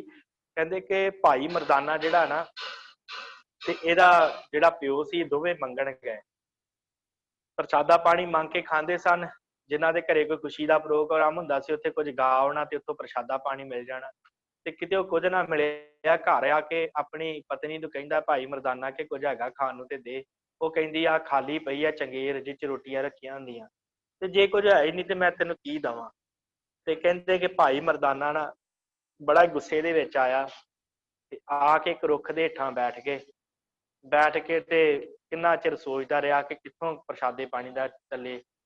ਫਿਰ ਅੰਤ ਮਨ ਸੋਚਿਆ ਚੱਲ ਮਨਾ ਚਾ ਕੋਈ ਨਹੀਂ, ਕੋਈ ਰਾਗ ਗਾ ਤੇ ਮਨ ਤ੍ਰਿਪਤ ਕਰ। ਜੋ ਰਾਗ ਗਾਇਆ ਤੇ ਕਹਿੰਦੇ ਦੂਸਰੇ ਪਾਸੇ ਉਸ ਰੁੱਖ ਤੇ ਗੁਰੂ ਨਾਨਕ ਸਾਹਿਬ ਬੈਠੇ ਸਨ। ਰਾਗ ਅਲਾਪਿਆ, ਇਸ ਦਾ ਰਾਗ ਸੁਣ ਕੇ ਮਨ ਇਕਾਗਰ ਹੋਇਆ। ਜਦੋਂ ਉਹਨੇ ਰਾਗ ਅਲਾਪਿਆ ਨਾ, ਰਾਗ ਗਾਇਆ ਤੇ ਸਤਿਗੁਰੂ ਦੂਸਰੇ ਪਾਸੇ ਸੀ ਤੇ ਸਤਿਗੁਰਾਂ ਨੇ ਵੇਖਿਆ ਵੀ ਬੜਾ ਸੋਹਣਾ ਗਾਉਂਦਾ ਹੈ, ਕੌਣ ਹੈ। ਤਾਂ ਸਾਹਿਬ ਨੇ ਪੁੱਛਿਆ, ਤਾਂ ਗੁਰੂ ਸਾਹਿਬ ਨੇ ਲਾਗੇ ਜਾ ਕੇ ਭਾਈ ਮਰਦਾਨੇ ਨੇ ਪੁੱਛਿਆ, ਭਾਈ ਤੇਰਾ ਨਾਮ ਕਿਆ ਹੈ, ਕੀ ਨਾਮ ਹੈ ਤੇਰਾ ਭਾਈ। ਤਾਂ ਉਸਨੇ ਆਖਿਆ ਜੀ ਮੇਰਾ ਨਾਮ ਦਾਨਾ ਮਰਾਸੀ ਲੋਕ ਕਹਿੰਦੇ ਹੈ। ਕਹਿੰਦਾ ਜੀ ਮੇਰਾ ਨਾਂ ਨਾ ਦਾਨਾ ਮਰਾਸੀ ਹੈ, ਲੋਕ ਮੈਨੂੰ ਦਾਨਾ ਮਰਾਸੀ ਕਹਿੰਦੇ ਆ। ਤਾਂ ਉਸਨੇ ਕਿਹਾ ਜੀ ਮੇਰਾ ਨਾਮ ਦਾਨਾ ਮਰਾਸੀ ਲੋਕ ਕਹਿੰਦੇ ਹਨ। ਬਚਨ ਹੋਇਆ, ਸਤਿਗੁਰਾਂ ਨੇ ਬਚਨ ਕੀਤਾ, ਤੂੰ ਭਲਾ ਰਬਾਬ ਭਲੀ ਵਜਾਉਂਦਾ ਹੈ, ਤੂੰ ਬੜੀ ਸੋਹਣੀ ਰਬਾਬ ਵਜਾਉਂਦਾ ਹੈ ਤੇ ਤੈਨੂੰ ਰਾਗਾਂ ਦੀ ਭਲੀ ਸੋਝੀ ਹੈ, ਤੈਨੂੰ ਰਾਗਾਂ ਦੀ ਬਹੁਤ ਸੋਝੀ ਹੈ ਦਾਨਿਆ।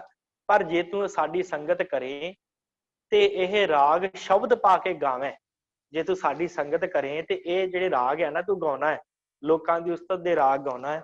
ਤੇ ਜੇ ਤੂੰ ਇਹਦੇ ਵਿੱਚ ਪਰਮਾਤਮਾ ਦੀ ਉਸਤਤ ਦੇ ਸ਼ਬਦ ਪਾ ਕੇ ਗਾਵੇਂ ਤਾਂ ਅਸੀਂ ਤੇਰਾ ਦੀਨ ਦੁਨੀ ਵਿੱਚ ਉਧਾਰ ਕਰੀਏ। ਸਤਿਗੁਰ ਕਹਿੰਦੇ ਅਸੀਂ ਤੇਰਾ ਦੀਨ ਦੁਨੀਆ ਦੇ ਵਿੱਚ ਉਧਾਰ ਕਰੀਏ।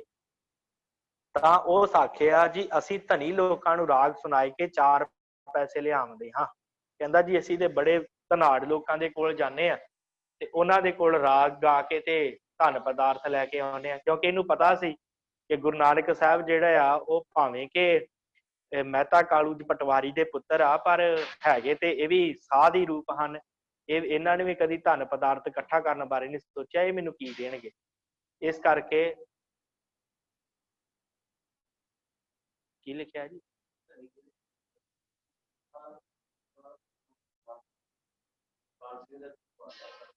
ਹਾਂਜੀ ਕੋਈ ਨਹੀਂ ਬਾਅਦ ਵਿੱਚ ਕਰ ਲੈਂਦੇ ਆ ਅਖੀਰ ਤੇ।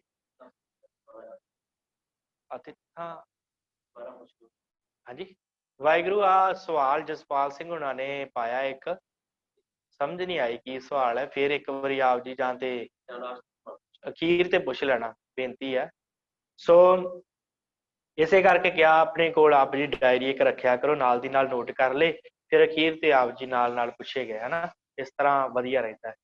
ਸੋ ਇਹਨੂੰ ਪਤਾ ਸੀ ਕਿ ਹੈ ਤੇ ਪਟਵਾਰੀ ਦਾ ਪੁੱਤਰ, ਪਰ ਇਹ ਤੇ ਸਾਧਾਂ ਨੂੰ ਲੰਗਰ ਖਵਾਉਂਦਾ, ਜੇ 20 ਰੁਪਏ ਮਿਲ ਤੇ ਇਹਨੇ ਇਹ ਆਪ ਤੇ ਕੁਝ ਕਰਦਾ ਨਹੀਂ ਤੇ ਮੈਨੂੰ ਭੁੱਖਾ ਮਾਰਨਾ। ਇਸ ਕਰਕੇ ਉਹ ਕਹਿੰਦਾ ਮਰਦਾਨਾ ਕਹਿੰਦਾ ਜੀ ਮੈਂ ਧਨੀ ਲੋਕਾਂ ਨੂੰ ਰਾਗ ਸੁਣਾ ਕੇ 4 ਪੈਸੇ ਲੈ ਆਉਣਾ ਤੇ ਆਪਣੇ ਪੁੱਤਰਾਂ ਧੀਆਂ ਵਿੱਚ ਦੁਨੀਆ ਦੀ ਗੁਜ਼ਾਰਨ ਕਰਦੇ ਹਾਂ, ਤੇ ਆਪਣੇ ਧੀਆਂ ਪੁੱਤਰਾਂ ਦੇ ਜਿਹੜਾ ਖਰਚਾ ਪਾਣੀ ਹੈ ਆਪਣੇ ਬੱਚਿਆਂ ਦਾ ਉਹ ਅਸੀਂ ਚਲਾਉਂਦੇ ਹਾਂ, ਤੇ 5 ਵੇਲੇ ਨਮਾਜ਼ਾਂ ਪੜ੍ਹਦੇ ਹਾਂ। ਕਹਿੰਦਾ 5 ਵੇਲੇ ਦੀ ਨਮਾਜ਼, ਕਿਉਂਕਿ ਮੁਸਲਮਾਨ ਸਨ, 5 ਵੇਲੇ ਦੀ ਅਸੀਂ ਨਮਾਜ਼ ਪੜ੍ਹਦੇ ਹਾਂ ਤੇ 30 ਰੋਜ਼ੇ ਰਮਜ਼ਾਨ ਨੂੰ ਰੱਖਦੇ ਆ। ਰਮਜ਼ਾਨ ਦੇ ਦਿਨਾਂ ਦੇ ਵਿੱਚ 30 ਦਿਨਾਂ ਦਾ ਰੋਜ਼ਾ ਰੱਖਦੇ ਆ ਮੁਸਲਮਾਨ ਵੀਰ, ਤੇ ਕਹਿੰਦਾ 30 ਦਿਨਾਂ ਦੇ ਅਸੀਂ ਉਹ ਰੋਜ਼ੇ ਰੱਖਦੇ ਆ। ਸਾਡਾ ਦੀਨ ਦਾ ਭਲਾ ਹੁੰਦਾ ਹੈ, ਕਹਿੰਦਾ ਇਸ ਤਰ੍ਹਾਂ ਸਾਡੇ ਦੀਨ ਦਾ ਭਲਾ ਹੁੰਦਾ ਹੈ। ਤੇ ਜਿਹੜਾ ਅਸੀਂ ਲੋਕਾਂ ਨੂੰ ਰਾਗ ਸੁਣਾ ਕੇ ਪੈਸੇ ਇਕੱਠੇ ਕਰਦੇ ਹਾਂ, ਉਹਦੇ ਨਾਲ ਸਾਡਾ ਜਿਹੜਾ ਦੁਨੀਆ ਦਾ ਭਲਾ ਹੁੰਦਾ, ਭਾਵ ਅਸੀਂ ਆਪਣਾ ਪਰਿਵਾਰ ਪਾਲੀ ਜਾਂਦੇ ਹਾਂ। ਤੂੰ ਤਾਂ ਉਦਾਸੀ ਕੀਤੀ ਚਾਹਨਾ ਹੈ, ਕਹਿੰਦੇ ਤੂੰ ਤੇ ਉਦਾਸੀ ਧਾਰਨ ਕੀਤੀ ਹੈ, ਤੂੰ ਤੇ ਉਦਾਸੀਆਂ ਤੇ ਜਾਣਾ ਚਾਹੁੰਦਾ ਹੈ। ਅਸੀਂ ਜੇ ਤੇਰੇ ਨਾਲ ਲੱਗਾਂਗੇ, ਅਸੀਂ ਜੇ ਤੇਰੇ ਨਾਲ ਚੱਲਾਂਗੇ ਤਾਂ ਦੁਨੀਆ ਦੇ ਜੋ ਕੁਟੰਬੀ ਹਨ, ਕੁਟੰਬੀ ਦਾ ਅਰਥ ਪਰਿਵਾਰ, ਜਿਹੜੇ ਦੁਨੀਆ ਦੇ ਸਾਡੇ ਪਰਿਵਾਰ ਹਨ, ਸੋ ਸਭ ਭੁੱਖ ਨਾਲ ਮਰ ਜਾਵਣਗੇ ਤੇ ਅੱਗੋਂ ਨਿਵਾਜ ਰੋਜਾ ਨਾ ਹੋਏਗਾ। ਕਹਿੰਦਾ ਨਾਲੇ ਤੇ ਉਹ ਭੁੱਖੇ ਮਰਨਗੇ ਤੇ ਨਾਲੇ ਅਸੀਂ ਨਾ ਨਵਾਜ਼ ਗੁਜ਼ਾਰ ਸਕਾਂਗੇ ਨਾ ਰੋਜਾ ਰੱਖ ਸਕਾਂਗੇ। ਸਾਡਾ ਦੁਨੀ ਵੀ ਗਈ ਤੇ ਸਾਡਾ ਦੀਨ ਵੀ ਗਿਆ। ਤੂੰ ਤੇ ਕਹਿੰਦਾ ਤੁਹਾਡੀ ਦੁਨੀ ਦੀਨ ਵੀ ਸਵਰੇਗਾ ਤੇ ਤੁਹਾਡੀ ਦੁਨੀ ਵੀ ਸਵਰੇਗੀ, ਉਧਾਰ ਕਰੂੰਗਾ, ਪਰ ਇਸ ਤਰ੍ਹਾਂ ਤੇ ਸਾਡਾ ਉਧਾਰ ਨਾ ਹੋਇਆ, ਇਸ ਤਰ੍ਹਾਂ ਤੇ ਸਾਡਾ ਹੋਰ ਬੁਰਾ ਹਾਲ ਹੋ ਜਾਏਗਾ। ਕਹਿੰਦਾ ਤੁਸੀਂ ਉਧਾਰ ਕਿਸ ਤਰ੍ਹਾਂ ਕਰੋਗੇ, ਤੁਸੀਂ ਕਿਵੇਂ ਉਧਾਰ ਕਰੋਗੇ, ਪ੍ਰਸ਼ਨ ਕੀਤਾ ਸਤਿਗੁਰਾਂ। ਤਾਂ ਸਾਹਿਬ ਬਚਨ ਕੀਤਾ, ਤਾਂ ਗੁਰੂ ਸਾਹਿਬ ਗੁਰੂ ਨਾਨਕ ਸਾਹਿਬ ਨੇ ਬਚਨ ਕੀਤਾ, ਧਾਨਿਆ ਤੂੰ ਦੀਵਾਨਾ ਹੋਇਆ ਹੈ। ਦੀਵਾਨੇ ਦਾ ਅਰਥ ਪਾਗਲ, ਤੂੰ ਪਾਗਲ ਹੈ। ਸਤਿਗੁਰੂ ਕਹਿੰਦੇ ਸਾਰੀ ਸ੍ਰਿਸ਼ਟੀ ਦੀ ਪਾਲਣਾ ਈਸ਼ਵਰ ਕਰਦਾ ਹੈ ਕਿ ਤੂੰ ਕਰਦਾ ਹੈ? ਮੈਨੂੰ ਇਹ ਦੱਸ ਵੀ ਸਾਰੀ ਸ੍ਰਿਸ਼ਟੀ ਦੀ ਪਾਲਣਾ ਕੌਣ ਕਰਦਾ, ਤੂੰ ਕਰਦਾ ਕਿ ਈਸ਼ਵਰ ਕਰਦਾ? ਇਹੋ ਦੀਵਾਨਿਆਂ ਦੀ ਬਿਰਤੀ ਹੈ। ਕਹਿੰਦੇ ਇਹ ਤੇ ਬਸ ਭੁੱਲੜ ਲੋਕਾਂ ਦੀ, ਪਾਗਲ ਲੋਕਾਂ ਦੀ ਬਿਰਤੀ ਹੈ, ਜੋ ਤੂੰ ਆਪਣੇ ਸਿਰ ਕੁਟੰਬੀਆਂ ਦਾ ਭਾਰ ਚੁੱਕ ਲਿੱਤਾ ਹੈ। ਤੇ ਤੂੰ ਪਾਗਲਾਂ ਵਾਂਗ ਆਪਣੇ ਪਰਿਵਾਰ ਦਾ ਭਾਰ ਆਪਣੇ ਸਿਰ ਤੇ ਚੁੱਕਿਆ ਹੈ। ਉਹਨਾਂ ਦੀ ਫਿਕਰ ਕਿਉਂ ਕਰਦਾ ਹੈ? ਅਸਲ ਵਿੱਚ ਪਾਲਣਾ ਤੇ ਉਹ ਅਕਾਲ ਪੁਰਖ ਪਰਮਾਤਮਾ ਕਰਦਾ ਹੈ। ਉਹੀ ਸਾਰਿਆਂ ਨੂੰ ਰਿਜ਼ਕ ਦਿੰਦਾ ਹੈ, ਸਾਰਿਆਂ ਦੀ ਪਾਲਣਾ ਕਰਦਾ ਹੈ। ਨਹੀਂ ਤਾਂ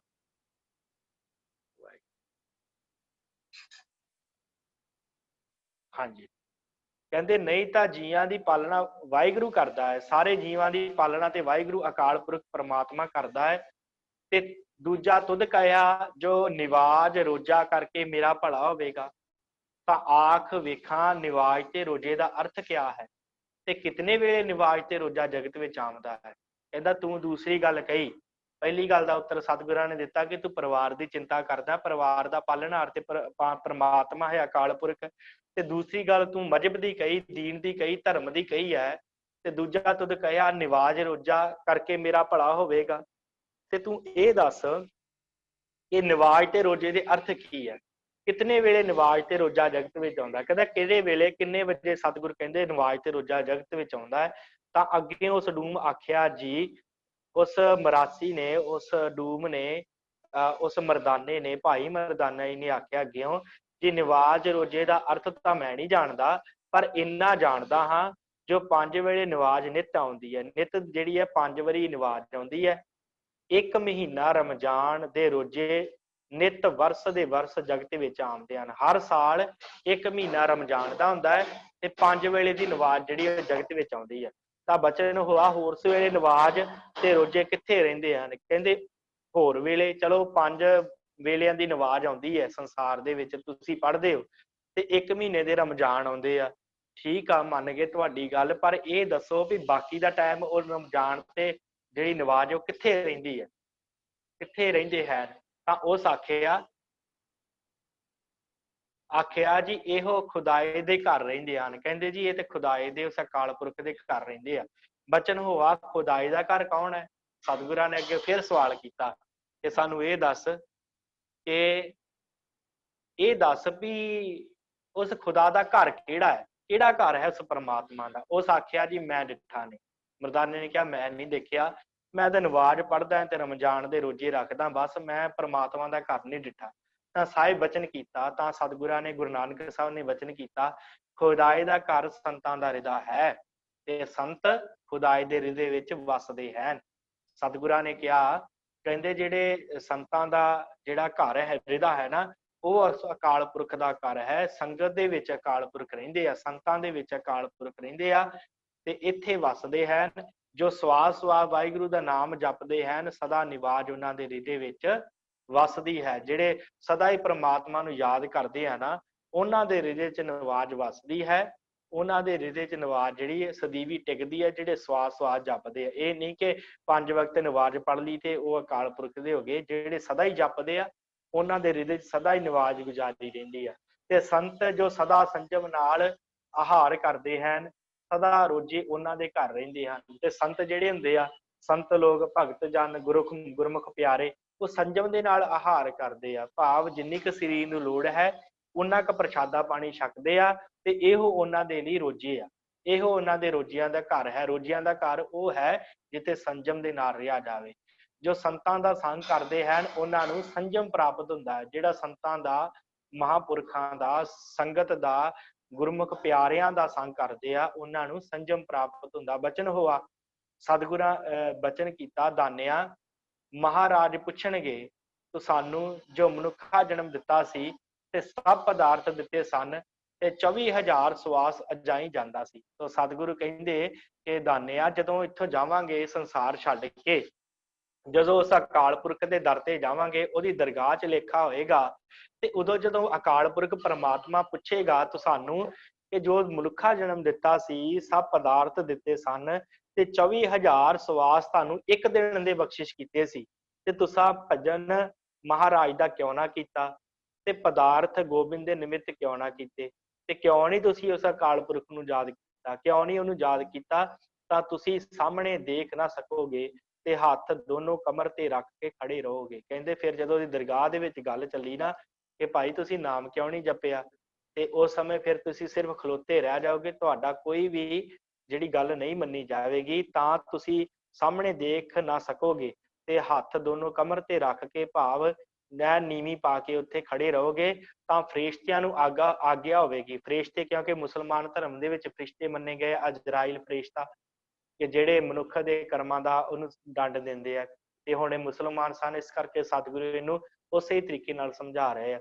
ਤਾਂ ਫਰਿਸ਼ਤਿਆਂ ਨੂੰ ਆਗਿਆ ਹੋਵੇਗੀ ਇਹਨਾਂ ਨੂੰ ਮਾਰੋ, ਤਾਂ ਮਾਰੀ ਦੇ ਹੋਏ ਗੋਡਿਆਂ ਪਰਨੇ ਡਿੱਗ ਪਵੋਗੇ, ਤੇ ਫਿਰ ਤੁਹਾਨੂੰ ਮਾਰ ਪਏਗੀ, ਤੁਸੀਂ ਗੋਡਿਆਂ ਦੇ ਪਰਨੇ ਡਿੱਗ ਪਵੋਗੇ, ਤਾਂ ਫਿਰ ਫਰਿਸ਼ਤਿਆਂ ਨੂੰ ਆਗਿਆ ਹੋਵੇਗੀ, ਫਿਰ ਉਹ ਮਾਰਨ ਲੱਗਣਗੇ, ਤਾਂ ਤੁਸੀਂ ਸਿਰ ਪਰਨੇ ਡਿੱਗ ਪਵੋਗੇ, ਤਾਂ ਫਿਰ ਉੱਠ ਖੜਾ ਕਰਨਗੇ, ਫਿਰ ਪੁੱਛਣਗੇ ਤੁਸੀਂ ਆਰਜਾ ਬਿਰਥੀ ਕਿਉਂ ਗਵਾਈ, ਫਿਰ ਅਕਾਲ ਪੁਰਖ ਸਤਿਗੁਰੂ ਤੁਹਾਨੂੰ ਪੁੱਛਣਗੇ ਭਾਈ ਤੁਸੀਂ ਆਪਣੀ ਆਰਜਾ ਦਾ ਅਰਥ ਆਪਣੀ ਉਮਰ ਜਿਹੜੀ ਆ ਵਿਅਰਥ ਕਿਉਂ ਗਵਾਈ, ਕਿਉਂ ਨਹੀਂ ਉਸ ਅਕਾਲ ਪੁਰਖ ਨੂੰ ਸਿਮਰਿਆ, ਕਿਉਂ ਨਹੀਂ ਉਸ ਅੱਲਾ ਨੂੰ, ਉਸ ਵਾਹਿਗੁਰੂ ਨੂੰ ਯਾਦ ਕੀਤਾ, ਤੁਸੀਂ ਆਪਣੀ ਆਰਜਾ ਕਿਉਂ ਬਿਰਥੀ ਗਵਾਈ ਹੈ। ਜਦ 2-3 ਵੇਰ ਮਾਰ ਕੇ ਉਠਾਏਂਗੇ ਤਾਂ ਤੁਸੀਂ ਸੱਜੇ ਪਾਸੇ ਦੇਖੋਗੇ, ਫਿਰ ਤੁਹਾਡਾ ਮੂੰਹ ਚੁੱਕਣਗੇ, ਕੁੱਟ-ਕੁੱਟ ਕੇ ਤੁਹਾਨੂੰ ਜੇ ਸਿੱਧਾ ਕਰਨਗੇ, ਫਿਰ ਤੁਹਾਡਾ ਮੂੰਹ ਸੱਜੇ ਪਾਸੇ ਹੋਵੇਗਾ, ਤੇ ਸੱਜੇ ਪਾਸੇ ਕੀ ਵੇਖੋਗੇ ਤੁਸੀਂ, ਉੱਥੇ ਗੁਰੂ ਪੀਰ ਮੁਰਸ਼ਦ ਪੈਗੰਬਰ ਖੜੋਤੇ ਹੋਣਗੇ, ਤਾਂ ਉਹਨਾਂ ਅੱਗੇ ਤੁਸੀਂ ਬੇਨਤੀ ਕਰੋਗੇ, ਤੁਹਾਡੇ ਸੱਜੇ ਪਾਸੇ ਤੁਹਾਡਾ ਪੀਰ ਜਿਹੜਾ ਹੈ ਭਾ ਮੁਹੰਮਦ ਸਾਹਿਬ ਖੜੇ ਹੋਣਗੇ, ਤੇ ਉਹਨਾਂ ਵੱਲ ਤੁਸੀਂ ਵੇਖੋਗੇ, ਬੇਨਤੀ ਕਰੋਗੇ ਜੋ ਅਸੀਂ ਤੁਹਾਡੇ ਸਿੱਖ ਮੁਰੀਦ ਹੋਏ ਸਾਂ, ਹੁਣ ਤੁਸੀਂ ਸਾਨੂੰ, ਉਹ ਫਿਰ ਸੱਜੇ ਪਾਸੇ ਵੇਖ ਕੇ ਕਹਿਣਗੇ ਕਿ ਅਸੀਂ ਤੁਹਾਡੇ ਸਿੱਖ ਸਾਂ, ਅਸੀਂ ਤੁਹਾਨੂੰ ਸਿਮਰਿਆ ਹੈ, 5 ਨਵਾਜ਼ਾਂ ਗੁਜ਼ਾਰੀਆਂ ਤੁਹਾਡੇ ਕਹਿਣ ਤੇ।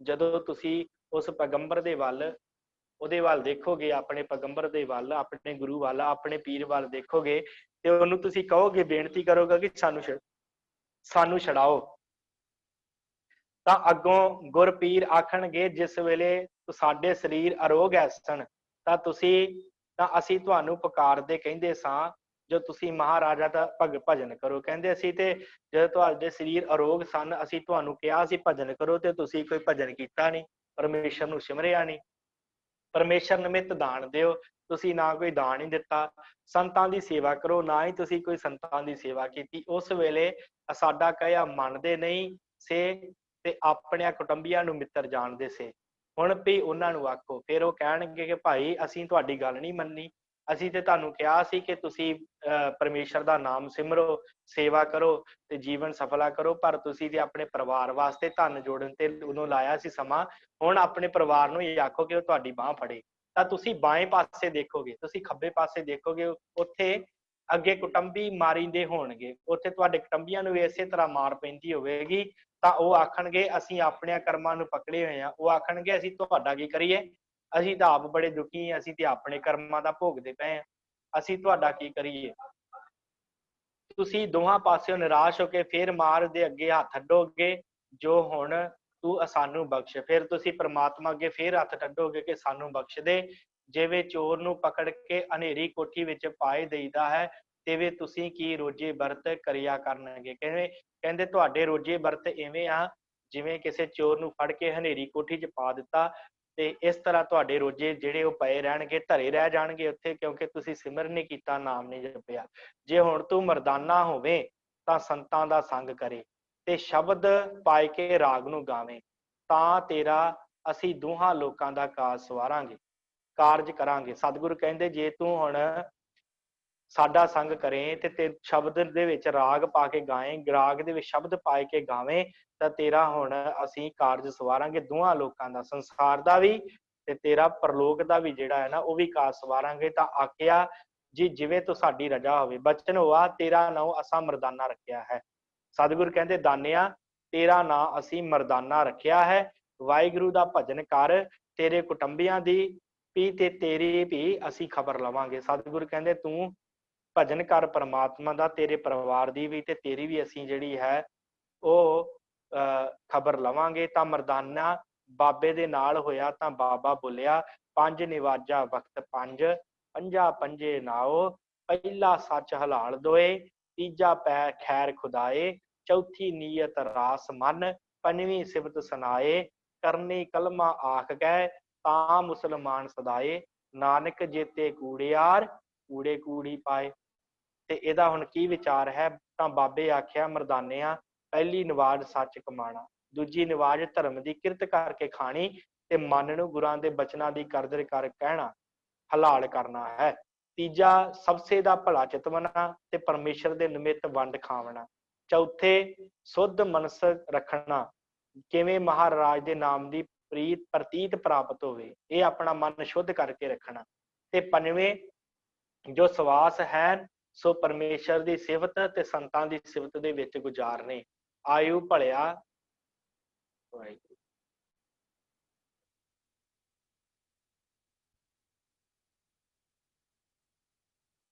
ਹਾਂਜੀ, ਕਰਮਾਂ ਵਿੱਚ ਗੁਜ਼ਾਰਨੀ ਤੇ ਸੰਤਾਂ ਦੀ ਟਹਿਲ ਕਰਨੀ, ਇਹੋ ਕਲਮਾ ਹੈਨ, ਜੇ ਇਉਂ ਵਰਤੇਗਾ ਤਾਂ ਦੋਜਕ ਨਾ ਜਾਵੇਗਾ। ਸੋ ਸਤਿਗੁਰਾਂ ਨੇ ਇਹ ਉਪਦੇਸ਼ ਹੋ ਗਿਆ, ਸਤਿਗੁਰਾਂ ਦਾ ਇਹ ਜੋ ਉਪਦੇਸ਼ ਹੈ, ਸਤਿਗੁਰਾਂ ਨੇ ਕਿਹਾ ਕਿ ਭਾਈ ਜੇ ਤੂੰ ਪੰਜ ਨਿਵਾਜਾਂ ਗੁਜ਼ਾਰਨੀਆਂ ਤੇ ਇਸ ਤਰ੍ਹਾਂ ਆਪਣੀ ਨਿਵਾਜ ਗੁਜ਼ਾਰ, ਤੇ ਤੇਰਾ ਵੀ ਭਲਾ ਹੋਵੇਗਾ, ਤੇਰੇ ਪਰਿਵਾਰ ਦਾ ਵੀ ਭਲਾ ਹੋਵੇਗਾ। ਤੂੰ ਇਹ ਚਿੰਤਾ ਛੱਡ ਦੇ ਕਿ ਤੇਰਾ ਭਲਾ ਨਹੀਂ ਹੋਣਾ। ਸੋ ਸਮਾਂ ਹੋ ਗਿਆ ਹੈ, ਤੇ ਹੁਣ ਇਸੇ ਹੀ ਜੋ ਭਾਈ ਮਰਦਾਨਾ ਜੀ ਦੀ ਸਾਖੀ ਹੈ, ਤੇ ਭਾਈ ਮਰਦਾਨਾ ਜੀ ਦੇ ਬਾਰੇ ਹੀ ਆਪ ਜੀ ਨਾਲ ਕੁਝ ਕੁ ਵਿਚਾਰਾਂ ਗਿਆਨੀ ਪਰਮਜੀਤ ਸਿੰਘ ਕਰਨਗੇ। ਉਪਰੰਤ ਆਪਾਂ, ਕਿਉਂਕਿ ਫਿਰ ਅਗਲੀ ਸਾਖੀ ਕਾਫੀ ਵੱਡੀ ਹੈ ਜੋ ਆਪ ਜੀ ਦੀ ਸਕਰੀਨ ਤੇ ਦੇਖੀ ਰਹੀ ਹੈ, ਤੇ ਸਮਾਂ ਕਾਫੀ ਹੋ ਜਾਣਾ ਹੈ, ਇਸ ਕਰਕੇ ਬਾਕੀ ਦੀ ਵਿਚਾਰ ਜਿਹੜੀ ਉਹ ਆਪਾਂ ਕੱਲ ਕਰਾਂਗੇ। ਜਿੰਨੇ ਸਿੱਖ ਇਸ 13ਵੀਂ ਪੌੜੀ 'ਚ ਰਹਿ ਗਏ ਆ ਉਹ ਆਪਾਂ ਕੱਲ ਨੂੰ ਸੰਪੂਰਨ ਕਰਕੇ ਤੇ ਫਿਰ ਆਪਾਂ 14ਵੀਂ ਪੌੜੀ ਵੱਲ ਵਧਾਂਗੇ। ਸੋ ਇਸੇ ਤਰ੍ਹਾਂ ਆਪ ਜੀ ਨੇ ਜੁੜਦੇ ਰਹਿਣਾ। ਸੋ ਇੱਥੇ ਦਾਸ ਦੀ ਫਤਿਹ ਪ੍ਰਵਾਨ ਕਰਨੀ। ਵਾਹਿਗੁਰੂ ਜੀ ਕਾ ਖਾਲਸਾ, ਵਾਹਿਗੁਰੂ ਜੀ ਕੀ ਫਤਿਹ। ਗਿਆਨੀ ਪਰਮਜੀਤ ਸਿੰਘ। ਵਾਹਿਗੁਰੂ ਜੀ ਕਾ ਖਾਲਸਾ, ਵਾਹਿਗੁਰੂ ਜੀ ਕੀ ਫਤਿਹ। ਭਾਈ ਗੁਰਦਾਸ ਜੀ ਦੀ ਜੋ ਇਹ ਪੌੜੀ ਹੈ ਆਪ ਜੀ ਸਰਵਣ ਕਰ ਰਹੇ ਸੀ, ਤੇ ਇਹਦੇ ਵਿੱਚ ਭਾਈ ਮਰਦਾਨਾ ਜੀ ਦੇ ਪਰਥਾਏ ਜਿਹੜੇ ਬਚਨ ਭਾਈ ਗੁਰਦਾਸ ਜੀ ਨੇ ਕਹੇ ਨੇ, ਉਹ ਆਪ ਜੀ ਦੇ ਸਾਹਮਣੇ ਉਹ ਰੱਖ ਰਹੇ ਸਨ। ਉਹ ਆਪ ਜੀ ਦੇ ਸਾਹਮਣੇ ਰੱਖ ਰਹੇ ਸਨ ਭਾਈ ਲਖਬੀਰ ਸਿੰਘ ਜੀ। ਇਹ ਪੰਕਤੀ ਹੁਣੇ ਆਪ ਜੀ ਦੀ ਸਕਰੀਨ ਦੇ ਸ਼ੋ ਹੋਏਗੀ, ਜਿਹਦੇ ਅੰਦਰ ਭਾਈ ਗੁਰਦਾਸ ਜੀ ਨੇ ਭਾਈ ਮਰਦਾਨਾ ਜੀ ਦੇ ਪਰਥਾਏ ਜਿਹੜੇ ਬਚਨ ਕਹੇ ਨੇ ਨਾ, ਕਿ ਭਲਾ ਰਬਾਬ ਵਜਾਇੰਦਾ ਮਜਲਸ ਮਰਦਾਨਾ ਮੀਰਾਸੀ। ਥੋੜਾ ਜਿਹਾ ਇਸ ਪੰਕਤੀ ਨੂੰ ਪਹਿਲਾਂ ਸਮਝੀਏ। ਭਾਈ ਸਾਹਿਬ ਨੇ ਆਖਿਆ ਕਿ ਮਰਦਾਨਾ ਜਿਹੜਾ ਜਾਤ ਦਾ ਮਿਰਾਸੀ, ਕਿਉਂਕਿ ਜੇ ਸ਼ਬਦ ਉਹਨਾਂ ਲਿਖੇ ਨੇ ਦੱਸਣੇ ਪੈਣਗੇ, ਗੁਰੂ ਨਾਨਕ ਸਾਹਿਬ ਦਾ ਸੰਗੀ ਸੀ ਇਹ। ਉਹ ਜਿਹੜਾ ਮਰਦਾਨਾ ਜਿਹੜਾ ਜਾਤ ਦਾ ਮਿਰਾਸੀ ਸੀ, ਕਹਿੰਦੇ ਔਰ ਮਜਲਸ ਦਾ ਅਰਥ ਹੈ ਦੀਵਾਨਾਂ ਦੇ ਵਿੱਚ। ਮਜਲਸ ਇਕੱਲੇ, ਕਿਉਂਕਿ ਉਹ ਕਿਹੜਾ ਹਰ ਵੇਲੇ ਦੀਵਾਨਾਂ ਦੇ ਵਿੱਚ ਵਜਾਉਂਦਾ ਸੀ, ਕਿਸੇ ਦੇ ਘਰ ਜਾ ਕੇ ਵੀ ਰਬਾਬ ਵਜਾਉਣਾ, ਤੇ ਉਹ ਰਬਾਬ ਬੜੀ ਭਲੀ ਵਜਾਉਂਦਾ ਸੀ, ਬੜੇ ਕਮਾਲ ਦੀ ਰਬਾਬ ਜਿਹੜੀ ਸੀ। ਮਰਦਾਨਾ ਰਬਾਬੀ ਤਾਂ ਹੀ ਸ਼ਬਦ ਵਰਤਿਆ ਗਿਆ, ਰਬਾਬ ਨੂੰ ਵਜਾਉਣ ਵਾਲਾ ਰਬਾਬੀ। ਹੁਣ ਜਦੋਂ ਭਾਈ ਮਰਦਾਨਾ ਜੀ ਦਾ ਜੀਵਨ ਪੜ੍ਹਦੇ ਆ ਨਾ, ਤੇ ਕਿਉਂਕਿ ਗੁਰੂ ਨਾਨਕ ਸਾਹਿਬ ਦਾ ਸੰਗੀ ਸੀ, ਇਹਨੇ ਆਪਣਾ ਸਾਰਾ ਜੀਵਨ ਹੀ ਗੁਰੂ ਨਾਨਕ ਸਾਹਿਬ ਦੇ ਸਾਹਮਣੇ ਗੁਜ਼ਾਰ ਦਿੱਤਾ। ਟੋਟਲ ਸਾਰਾ ਜੀਵਨ ਹੀ ਇਹਨੇ ਸਾਰਾ ਜੀਵਨ ਜਿਹੜਾ ਹੈ ਨਾ, ਉਹ ਗੁਰੂ ਨਾਨਕ ਸਾਹਿਬ ਦੇ ਨਾਲ ਇਹਨੇ ਗੁਜ਼ਾਰਿਆ ਹੈ। ਤੇ ਮਰਦਾਨੇ ਦਾ ਜਿਹੜਾ ਮਿਲਾਪ ਸੀ ਨਾ, ਉਹ ਬੜਾ ਅਚਰਜ ਤਰੀਕੇ ਨਾਲ ਗੁਰੂ ਨਾਨਕ ਸਾਹਿਬ ਨਾਲ ਹੋਇਆ। ਬਚਪਨ ਵਿੱਚ ਨੇ ਗੁਰੂ ਨਾਨਕ ਸਾਹਿਬ ਤੇ ਇੱਕ ਦਿਨ ਵਿਹੜੇ ਵਿੱਚ ਖੇਡਦੇ ਪਏ ਨੇ, ਉਧਰੋਂ ਬਾਹਰੋਂ ਕਿਸੇ ਸਾਜ਼ ਦੇ ਵੱਜਣ ਦੀ ਜਿਹੜੀ ਆਵਾਜ਼ ਨਾ, ਉਹ ਆਈ ਕਿਸੇ ਤਾਰ ਵਾਲੇ ਸਾਜ਼ ਦੀ। ਗੁਰੂ ਨਾਨਕ ਸਾਹਿਬ ਸੱਚੇ ਪਾਤਸ਼ਾਹ ਆਪਣੇ ਨਿੱਕੇ ਨਿੱਕੇ ਕਦਮਾਂ ਦੇ ਨਾਲ ਚੱਲੇ ਤੇ ਦਰਵਾਜ਼ੇ ਕੋਲ ਦਲੀਜਾਂ ਕੋਲ ਪਹੁੰਚ ਗਏ, ਕਿਉਂਕਿ ਬਾਹਰੋਂ ਗਲੀ ਵਿੱਚੋਂ ਆਵਾਜ਼ ਆ ਰਹੀ ਹੈ। ਕਹਿੰਦੇ ਵੇਖਿਆ ਖੱਬੇ ਪਾਸੇ ਇੱਕ ਲੜਕਾ ਇੱਕ ਤਾਰ ਵਾਲਾ ਸਾਜ਼ ਵਜਾਉਂਦਾ ਹੋਇਆ ਨਾ, ਤਾਰ ਵਾਲਾ ਤੰਤੀ ਸਾਜ਼, ਰਬਾਬ, ਉਹਨੂੰ ਵਜਾਉਂਦਾ ਆ ਰਿਹਾ ਹੈ। ਗੁਰੂ ਨਾਨਕ ਸਾਹਿਬ ਬੜੇ ਧਿਆਨ ਨਾਲ ਉਹਨੂੰ ਦੇਖਦੇ ਪਏ ਨੇ। ਉਹ ਵਜਾਉਂਦਾ ਆਪਣੀ ਮਸਤੀ ਵਿੱਚ ਇਸ ਬੂਹੇ ਦੇ ਦਰਵਾਜ਼ੇ ਦੇ ਅੱਗੋਂ ਲੰਘਦਾ ਤੇ ਗਲੀ ਵਿੱਚ ਅੱਗੇ ਨਿਕਲ ਜਾਂਦਾ। ਗੁਰੂ ਨਾਨਕ ਸਾਹਿਬ ਪਾਤਸ਼ਾਹ ਪਿੱਛੇ ਪਿੱਛੇ ਚੱਲ ਪਏ, ਉਹਦੇ ਨਿੱਕੇ ਨਿੱਕੇ ਕਦਮਾਂ ਨਾਲ ਦਲੀਜਾਂ ਕ੍ਰੋਸ ਕੀਤੀਆਂ ਚੱਲ ਪਏ। ਉਹ ਅੱਗੇ ਰਬਾਬ ਵਜਾਉਂਦਾ ਜਾਂਦਾ ਹੈ, ਪਿੱਛੇ ਗੁਰੂ ਨਾਨਕ ਸਾਹਿਬ। ਉਹਨੂੰ ਨਹੀਂ ਪਤਾ ਕਿ ਨਾਨਕ ਪਿੱਛੇ ਆ ਰਿਹਾ। ਉਹ ਘਰ ਪਹੁੰਚ ਗਿਆ, ਉੱਥੇ ਹੀ ਗੁਰੂ ਨਾਨਕ ਸਾਹਿਬ ਪਹੁੰਚ ਗਏ ਉਸੇ ਜਗ੍ਹਾ ਤੇ। ਜਦੋਂ ਉਹ ਘਰ ਪਹੁੰਚਿਆ ਤੇ ਉਹਦੀ ਮਾਂ ਨੇ ਦੇਖਿਆ ਤੇ ਇਹ ਕੀ ਹੋ ਗਿਆ, ਪਿੱਛੇ ਦੇਖਿਆ, ਆਖਿਆ ਮਰ ਜਾਣਿਆ, ਤੈਨੂੰ ਪਤਾ ਨਹੀਂ ਤੂੰ ਪਟਵਾਰੀ ਦਾ ਮੁੰਡਾ ਆਪਣੇ ਨਾਲ ਲੈ ਆ। ਪਿੱਛੇ ਮੁੜ ਕੇ ਵੇਖਿਆ ਉਹਨੇ, ਕਹਿੰਦਾ ਨੰਮੀ ਜਾਨ, ਮੈਂ ਨਹੀਂ ਵੇਖਿਆ ਵੀ ਇਹ ਕਦੋਂ ਮੇਰੇ ਨਾਲ ਜਾਂ ਕਿੱਥੋਂ ਮੇਰੇ ਨਾਲ ਇਹ ਰਲਿਆ ਹੈ। ਤੇ ਕਹਿੰਦੀ ਚੱਲ ਕੋਈ ਗੱਲ ਨਹੀਂ, ਇਹਦੀ ਮਾਂ ਲੱਭਦੀ ਹੋਏਗੀ, ਇਹਨੂੰ ਆਪਣੇ ਘਰ ਛੱਡ ਕੇ ਆ। ਕਹਿੰਦੇ ਉਹ ਮਰਦਾਨਾ ਸੀ, ਉਹਨੇ ਆਪਣੀ ਉਂਗਲ ਅੱਗੇ ਕੀਤੀ, ਗੁਰੂ ਨਾਨਕ ਸਾਹਿਬ ਨੇ ਉਂਗਲ ਫੜ ਲਈ, ਉਹ ਲੈ ਆਇਆ, ਘਰ ਛੱਡ ਕੇ ਚਲਾ ਗਿਆ, ਵਾਪਸ ਚਲਾ ਗਿਆ। ਮਰਦਾਨੇ ਨੇ ਆਪਣਾ ਸਾਰਾ ਜੀਵਨ ਗੁਰੂ ਨਾਨਕ ਸਾਹਿਬ ਨਾਲ ਗੁਜ਼ਾਰਿਆ ਹੈ, ਸਾਰਾ ਜੀਵਨ ਹੀ। ਉਸ ਜੀਵਨ ਦੇ ਅੰਦਰ ਮਰਦਾਨਾ ਸੀ ਜਿਹੜਾ ਬੜਿਆਂ ਦੇ ਉਧਾਰ ਦਾ ਕਾਰਨ ਬਣਿਆ। ਮਰਦਾਨਾ ਹੀ ਸੀ। ਕੌਡਾ ਭੀਲ, ਜਿਹੜਾ ਕੌਡਾ ਰਾਖਸ਼ ਸੀ, ਉਹਦੇ ਉਧਾਰ ਦਾ ਕਾਰਨ ਵੀ ਮਰਦਾਨਾ ਬਣਿਆ। ਬੰਗਾਲ ਦੀਆਂ ਜਾਦੂਗਰਨੀਆਂ ਦੇ ਉਧਾਰ ਦਾ ਕਾਰਨ ਵੀ ਮਰਦਾਨਾ ਬਣਿਆ, ਜਦੋਂ ਭੇਡੂ ਬਣਾ ਕੇ ਬੰਨ ਲਿਆ ਸੀ ਉਹਨਾਂ ਨੇ। ਮਰਦਾਨਾ ਬੜਿਆਂ ਦੇ ਉਧਾਰ ਦਾ ਕਾਰਨ ਬਣਿਆ, ਜਿਨ੍ਹਾਂ ਤੋਂ ਗੁਰੂ ਨਾਨਕ ਸਾਹਿਬ ਤੋਂ ਜਿਨ੍ਹਾਂ ਦਾ ਉਹਨੇ ਉਧਾਰ ਕਰਵਾਇਆ। ਜਦੋਂ ਮਰਦਾਨੇ ਦੇ ਜੀਵਨ ਦਾ ਅਖੀਰਲਾ ਸਮਾਂ ਆਇਆ ਨਾ, ਵੈਸੇ ਬੜਾ ਲੰਮਾ ਜੀਵਨ ਹੈ ਮਰਦਾਨੇ ਦਾ, ਜੇ ਵਿਚਾਰ ਕੀਤੀ ਜਾਏ ਤੇ ਸ਼ਾਇਦ ਪੂਰੀ ਇੱਕ ਕਲਾਸ ਹੀ ਆਪਣੀ ਹੋ ਜਾਏਗੀ। ਮਰਦਾਨਾ ਦੇ ਜੀਵਨ ਦਾ ਦਰਿਆ ਖੁਰਮ ਦਾ ਕਿਨਾਰਾ ਹੈ, ਤੇ ਉਸ ਦਿਨ ਗੁਰੂ ਨਾਨਕ ਸਾਹਿਬ ਸੱਚੇ ਪਾਤਸ਼ਾਹ ਦੇ ਬਚਨ ਸਨ ਮਰਦਾਨੇ ਨੂੰ। ਕਿਉਂਕਿ ਅੱਗੇ ਵੀ ਇੱਕ ਦਿਨ ਪੁੱਛਿਆ ਸੀ, ਮਰਦਾਨਿਆਂ ਮੌਤ ਕਿੰਨੀ ਕੁ ਨੇੜੇ ਸਮਝਦਾ? ਇਹਨੇ ਆਖਿਆ ਸੀ ਅੱਜ ਦਾ ਦਿਨ ਚੜ ਗਿਆ ਤੇ ਕੱਲ ਦੇ ਦਾ ਪਤਾ ਨਹੀਂ। ਹੁਣ ਜਦੋਂ ਦਰਿਆ ਖੁਰਮ ਦਾ ਕਿਨਾਰਾ ਹੈ, ਅੱਜ ਵੀ ਗੁਰੂ ਨਾਨਕ ਸਾਹਿਬ ਨੇ ਪੁੱਛਿਆ ਸੀ, ਆਖਿਆ ਸੀ ਮਰਦਾਨਿਆਂ ਦੱਸ ਮੌਤ ਕਿੰਨੀ ਨੇੜੇ ਸਮਝਦਾ ਹੈ? ਤੇ ਗੁਰੂ ਨਾਨਕ ਸਾਹਿਬ ਦੀ ਸੰਗਤ ਦਾ ਫਲ ਅਸਰ ਕਿੰਨਾ ਮਿਲਿਆ। ਜਿਹੜਾ ਮਰਦਾਨਾ ਕਹਿੰਦਾ ਸੀ ਨਾ ਕਿ ਅੱਜ ਦਾ ਦਿਨ ਚੜ ਗਿਆ ਤੇ ਕੱਲ ਦੇ ਦਾ ਪਤਾ ਨਹੀਂ, ਉਹ ਮਰਦਾਨਾ ਅੱਜ ਕਹਿੰਦਾ ਪਾਤਸ਼ਾਹ 8 ਸਾਹ ਬਾਕੀ ਨੇ, ਸਿਰਫ 8। ਬਾਬੇ ਨੇ ਆਖਿਆ ਸੀ ਚੱਲ ਦੱਸ, ਤੂੰ ਬੜੀ ਸੇਵਾ ਕੀਤੀ, ਮੰਗ ਕੀ ਮੰਗਣਾ ਹੈ, ਜੋ ਤੈਨੂੰ ਚਾਹੀਦਾ ਉਹ ਤੈਨੂੰ ਮਿਲੇਗਾ। ਚਿਰ ਜੀਵਨ ਮੰਗ ਲਾ, ਤੂੰ ਕਹੇ ਮਰਨ ਤੋਂ ਬਾਅਦ ਤੇਰੀ।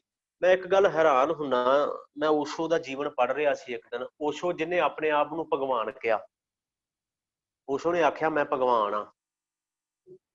ਮਰਦਾਨੇ ਨੇ ਹਮੇਸ਼ਾ ਆਪਣੇ ਆਪ ਨੂੰ ਡੂਮ ਕਿਹਾ, ਮੈਂ ਮਿਰਾਸੀ ਆ, ਮੈਂ ਡੂਮ ਆ, ਬਾਬੇ ਦਾ ਡੂਮ। ਪਿਆਰ ਬੜਾ ਸੀ ਗੁਰੂ ਨਾਨਕ ਸਾਹਿਬ ਨਾਲ।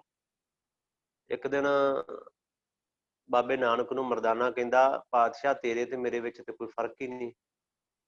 ਗੁਰੂ ਨਾਨਕ ਸਾਹਿਬ ਹੱਸ ਕੇ ਕਹਿੰਦੇ ਕਿਵੇਂ? ਕਹਿੰਦੇ ਤੂੰ ਰੱਬ ਦਾ ਡੂਮ, ਮੈਂ ਤੇਰਾ ਡੂਮ, ਤੂੰ ਵੀ ਡੂਮ ਤੇ ਮੈਂ ਵੀ ਡੂਮ, ਤੇ ਫਿਰ ਦੋਵੇਂ ਡੂਮ, ਤੇ ਫਰਕ ਕੀ ਆਪਣੇ ਦੋਵਾਂ? ਮਰਦਾਨਾ ਸੱਚਮੁੱਚ ਕਮਾਲ ਦਾ ਸੀ। ਜਦੋਂ ਮੌਤ ਆਉਣ ਲੱਗੀ ਨਾ, ਗੁਰੂ ਨਾਨਕ ਬਾਬੇ ਨੇ ਆਖਿਆ ਤੇਰੀ ਪੱਕੀ ਕਬਰ ਬਣਾ ਦਈਏ। ਜਦੋਂ ਓਸ਼ੋ ਮਰਨ ਲੱਗਾ ਨਾ, ਓਸ਼ੋ ਇਹਨੇ ਆਪਣੇ ਆਪ ਨੂੰ ਰੱਬ ਕਿਹਾ ਸੀ, ਮੈਂ ਭਗਵਾਨ ਆ, ਓਸ਼ੋ ਨੇ ਕਿਹਾ ਸੀ। ਜਦੋਂ ਮਰਨ ਲੱਗਾ ਤੇ ਇਹਦੇ ਸਾਥੀਆਂ ਨੇ ਪੁੱਛਿਆ ਸੀ, ਇਹ ਕਹਿੰਦਾ ਕਿ ਮੇਰੀ ਯਾਦਗਾਰ ਬਣਾਇਓ, ਉੱਥੇ ਪੱਥਰ ਲੱਗਾ ਹੋਵੇ, ਸੰਗ ਮਰਮਰ ਲੱਗਾ ਹੋਵੇ, ਆਲੀਸ਼ਾਨ ਮੇਰੀ ਯਾਦਗਾਰ ਬਣਾਇਓ। ਆਪਣੇ ਆਪ ਨੂੰ ਰੱਬ ਅਖਵਾਉਣ ਵਾਲਾ ਕਹਿੰਦਾ ਮੇਰੀ ਯਾਦਗਾਰ ਆਲੀਸ਼ਾਨ ਬਣਾਇਓ, ਤੇ ਆਪਣੇ ਆਪ ਨੂੰ ਡੂਮ ਅਖਵਾਉਣ ਵਾਲਾ ਕਹਿੰਦਾ ਬਾਬਾ ਬੜੀ ਮੁਸ਼ਕਲ ਨਾਲ ਤੇ ਇਸ ਕਬਰ ਰੂਪੀ ਸਰੀਰ ਦੇ ਵਿੱਚੋਂ ਨਿਕਲਣ ਲੱਗਾ, ਤੇ ਫਿਰ ਇਹਨਾਂ ਪੱਕੀਆਂ ਕਬਰਾਂ ਵਿੱਚ ਬੰਨ ਕੇ ਚੱਲਿਆ ਮੈਂ। ਕਮਾਲ ਸੀ ਨਾ। ਧੰਨ ਨੇ ਗੁਰੂ ਨਾਨਕ ਸਾਹਿਬ ਪਾਤਸ਼ਾਹ, ਧੰਨ ਸੀ ਮਰਦਾਨਾ। ਭਲਾ ਰਬਾਬ ਵਜਾਇੰਦਾ ਮਜਲਸ ਮਰਦਾਨਾ ਮਿਰਾਸੀ। ਇਹ ਜਿਹੜੀ ਪੌੜੀ ਹੈ ਨਾ, ਇਹਦੇ ਅੰਦਰ ਗੁਰੂ ਨਾਨਕ ਸਾਹਿਬ ਦੇ ਸਿੱਖਾਂ ਦਾ ਜ਼ਿਕਰ ਹੈ। ਪਹਿਲਾਂ ਤਾਰੂ ਪੋਪਟ ਆਇਆ, ਫਿਰ ਮੂਲਾ ਕੀੜ, ਫਿਰ ਪਿਰਥਾ ਖੇਡਾ ਸੋਇਰੀ ਆਇਆ, ਫਿਰ ਭਲਾ ਰਬਾਬ ਵਜਾਇੰਦਾ ਮਰਦਾਨਾ ਆ ਗਿਆ, ਅੱਗੇ ਪਿਰਥੀ ਮਲ ਸਹਿਗਲ, ਇਹ ਸਾਰੇ ਆਉਣਗੇ ਹੁਣ। ਤੇ ਸਮਾਂ ਕਿਉਂਕਿ ਥੋੜਾ ਹੈ, ਤੇ ਭਾਈ ਸਾਹਿਬ ਪਹਿਲਾਂ ਵਿਚਾਰ ਕਰ ਰਹੇ ਸਨ, ਤੇ ਮਨ ਵਿੱਚ ਆਇਆ ਕਿ ਮਰਦਾਨੇ ਦਾ ਜੀਵਨ ਬੜਾ ਅਥਾਹ ਹੈ। ਇੱਥੇ ਜੋ ਭਾਈ ਸਾਹਿਬ ਤੁਹਾਡੇ ਨਾਲ ਵਿਚਾਰ ਕਰ ਰਹੇ ਨੇ ਨਾ, ਉਹ ਭਾਈ ਮਣੀ ਸਿੰਘ ਜੀ ਦੀ ਲਿਖਤ ਹੈ। ਉੱਥੇ ਗੁਰੂ ਸਾਹਿਬ ਦੇ ਨਾਲ ਸਿਰਫ ਮਿਲਾਪ ਦਾ ਹੀ ਜ਼ਿਕਰ ਹੈ ਕਿ ਕਿਵੇਂ ਇਹ ਸਿੱਖ ਗੁਰੂ ਸਾਹਿਬ ਨੂੰ ਮਿਲੇ, ਕਿਵੇਂ। ਕਿਉਂਕਿ ਅੱਗੇ ਜਿਹੜਾ ਆਉਣਾ ਹੈ ਨਾ, ਦੌਲਤ ਖਾਂ ਲੋਧੀ ਭਲਾ, ਦੌਲਤ ਖਾਂ ਲੋਧੀ, ਇਹਦੇ ਤੇ ਵੀ ਪੂਰੀ ਇੱਕ ਕਲਾਸ ਹੀ ਲੱਗ ਜਾਏਗੀ ਜੀ ਅਸੀਂ ਲਾਉਣ ਦੀ ਕੋਸ਼ਿਸ਼ ਕਰੀਏ। ਜੋ ਕੁਝ ਦੌਲਤ ਖਾਂ ਲੋਧੀ ਸੀ, ਜੋ ਕੁਝ ਸੁਲਤਾਨਪੁਰ ਸੀ। ਖੈਰ ਅੱਜ ਜੋ ਹੈ ਉਹ ਇੰਨੀਆਂ ਕੁ ਵਿਚਾਰਾਂ ਪ੍ਰਵਾਨ ਕਰਨੀਆਂ, ਕਿਉਂਕਿ ਸਮਾਂ ਜ਼ਿਆਦਾ ਹੋ ਜਾਏ ਤੇ ਫਿਰ ਉਹ ਗੱਲ ਨਹੀਂ ਬਣਦੀ।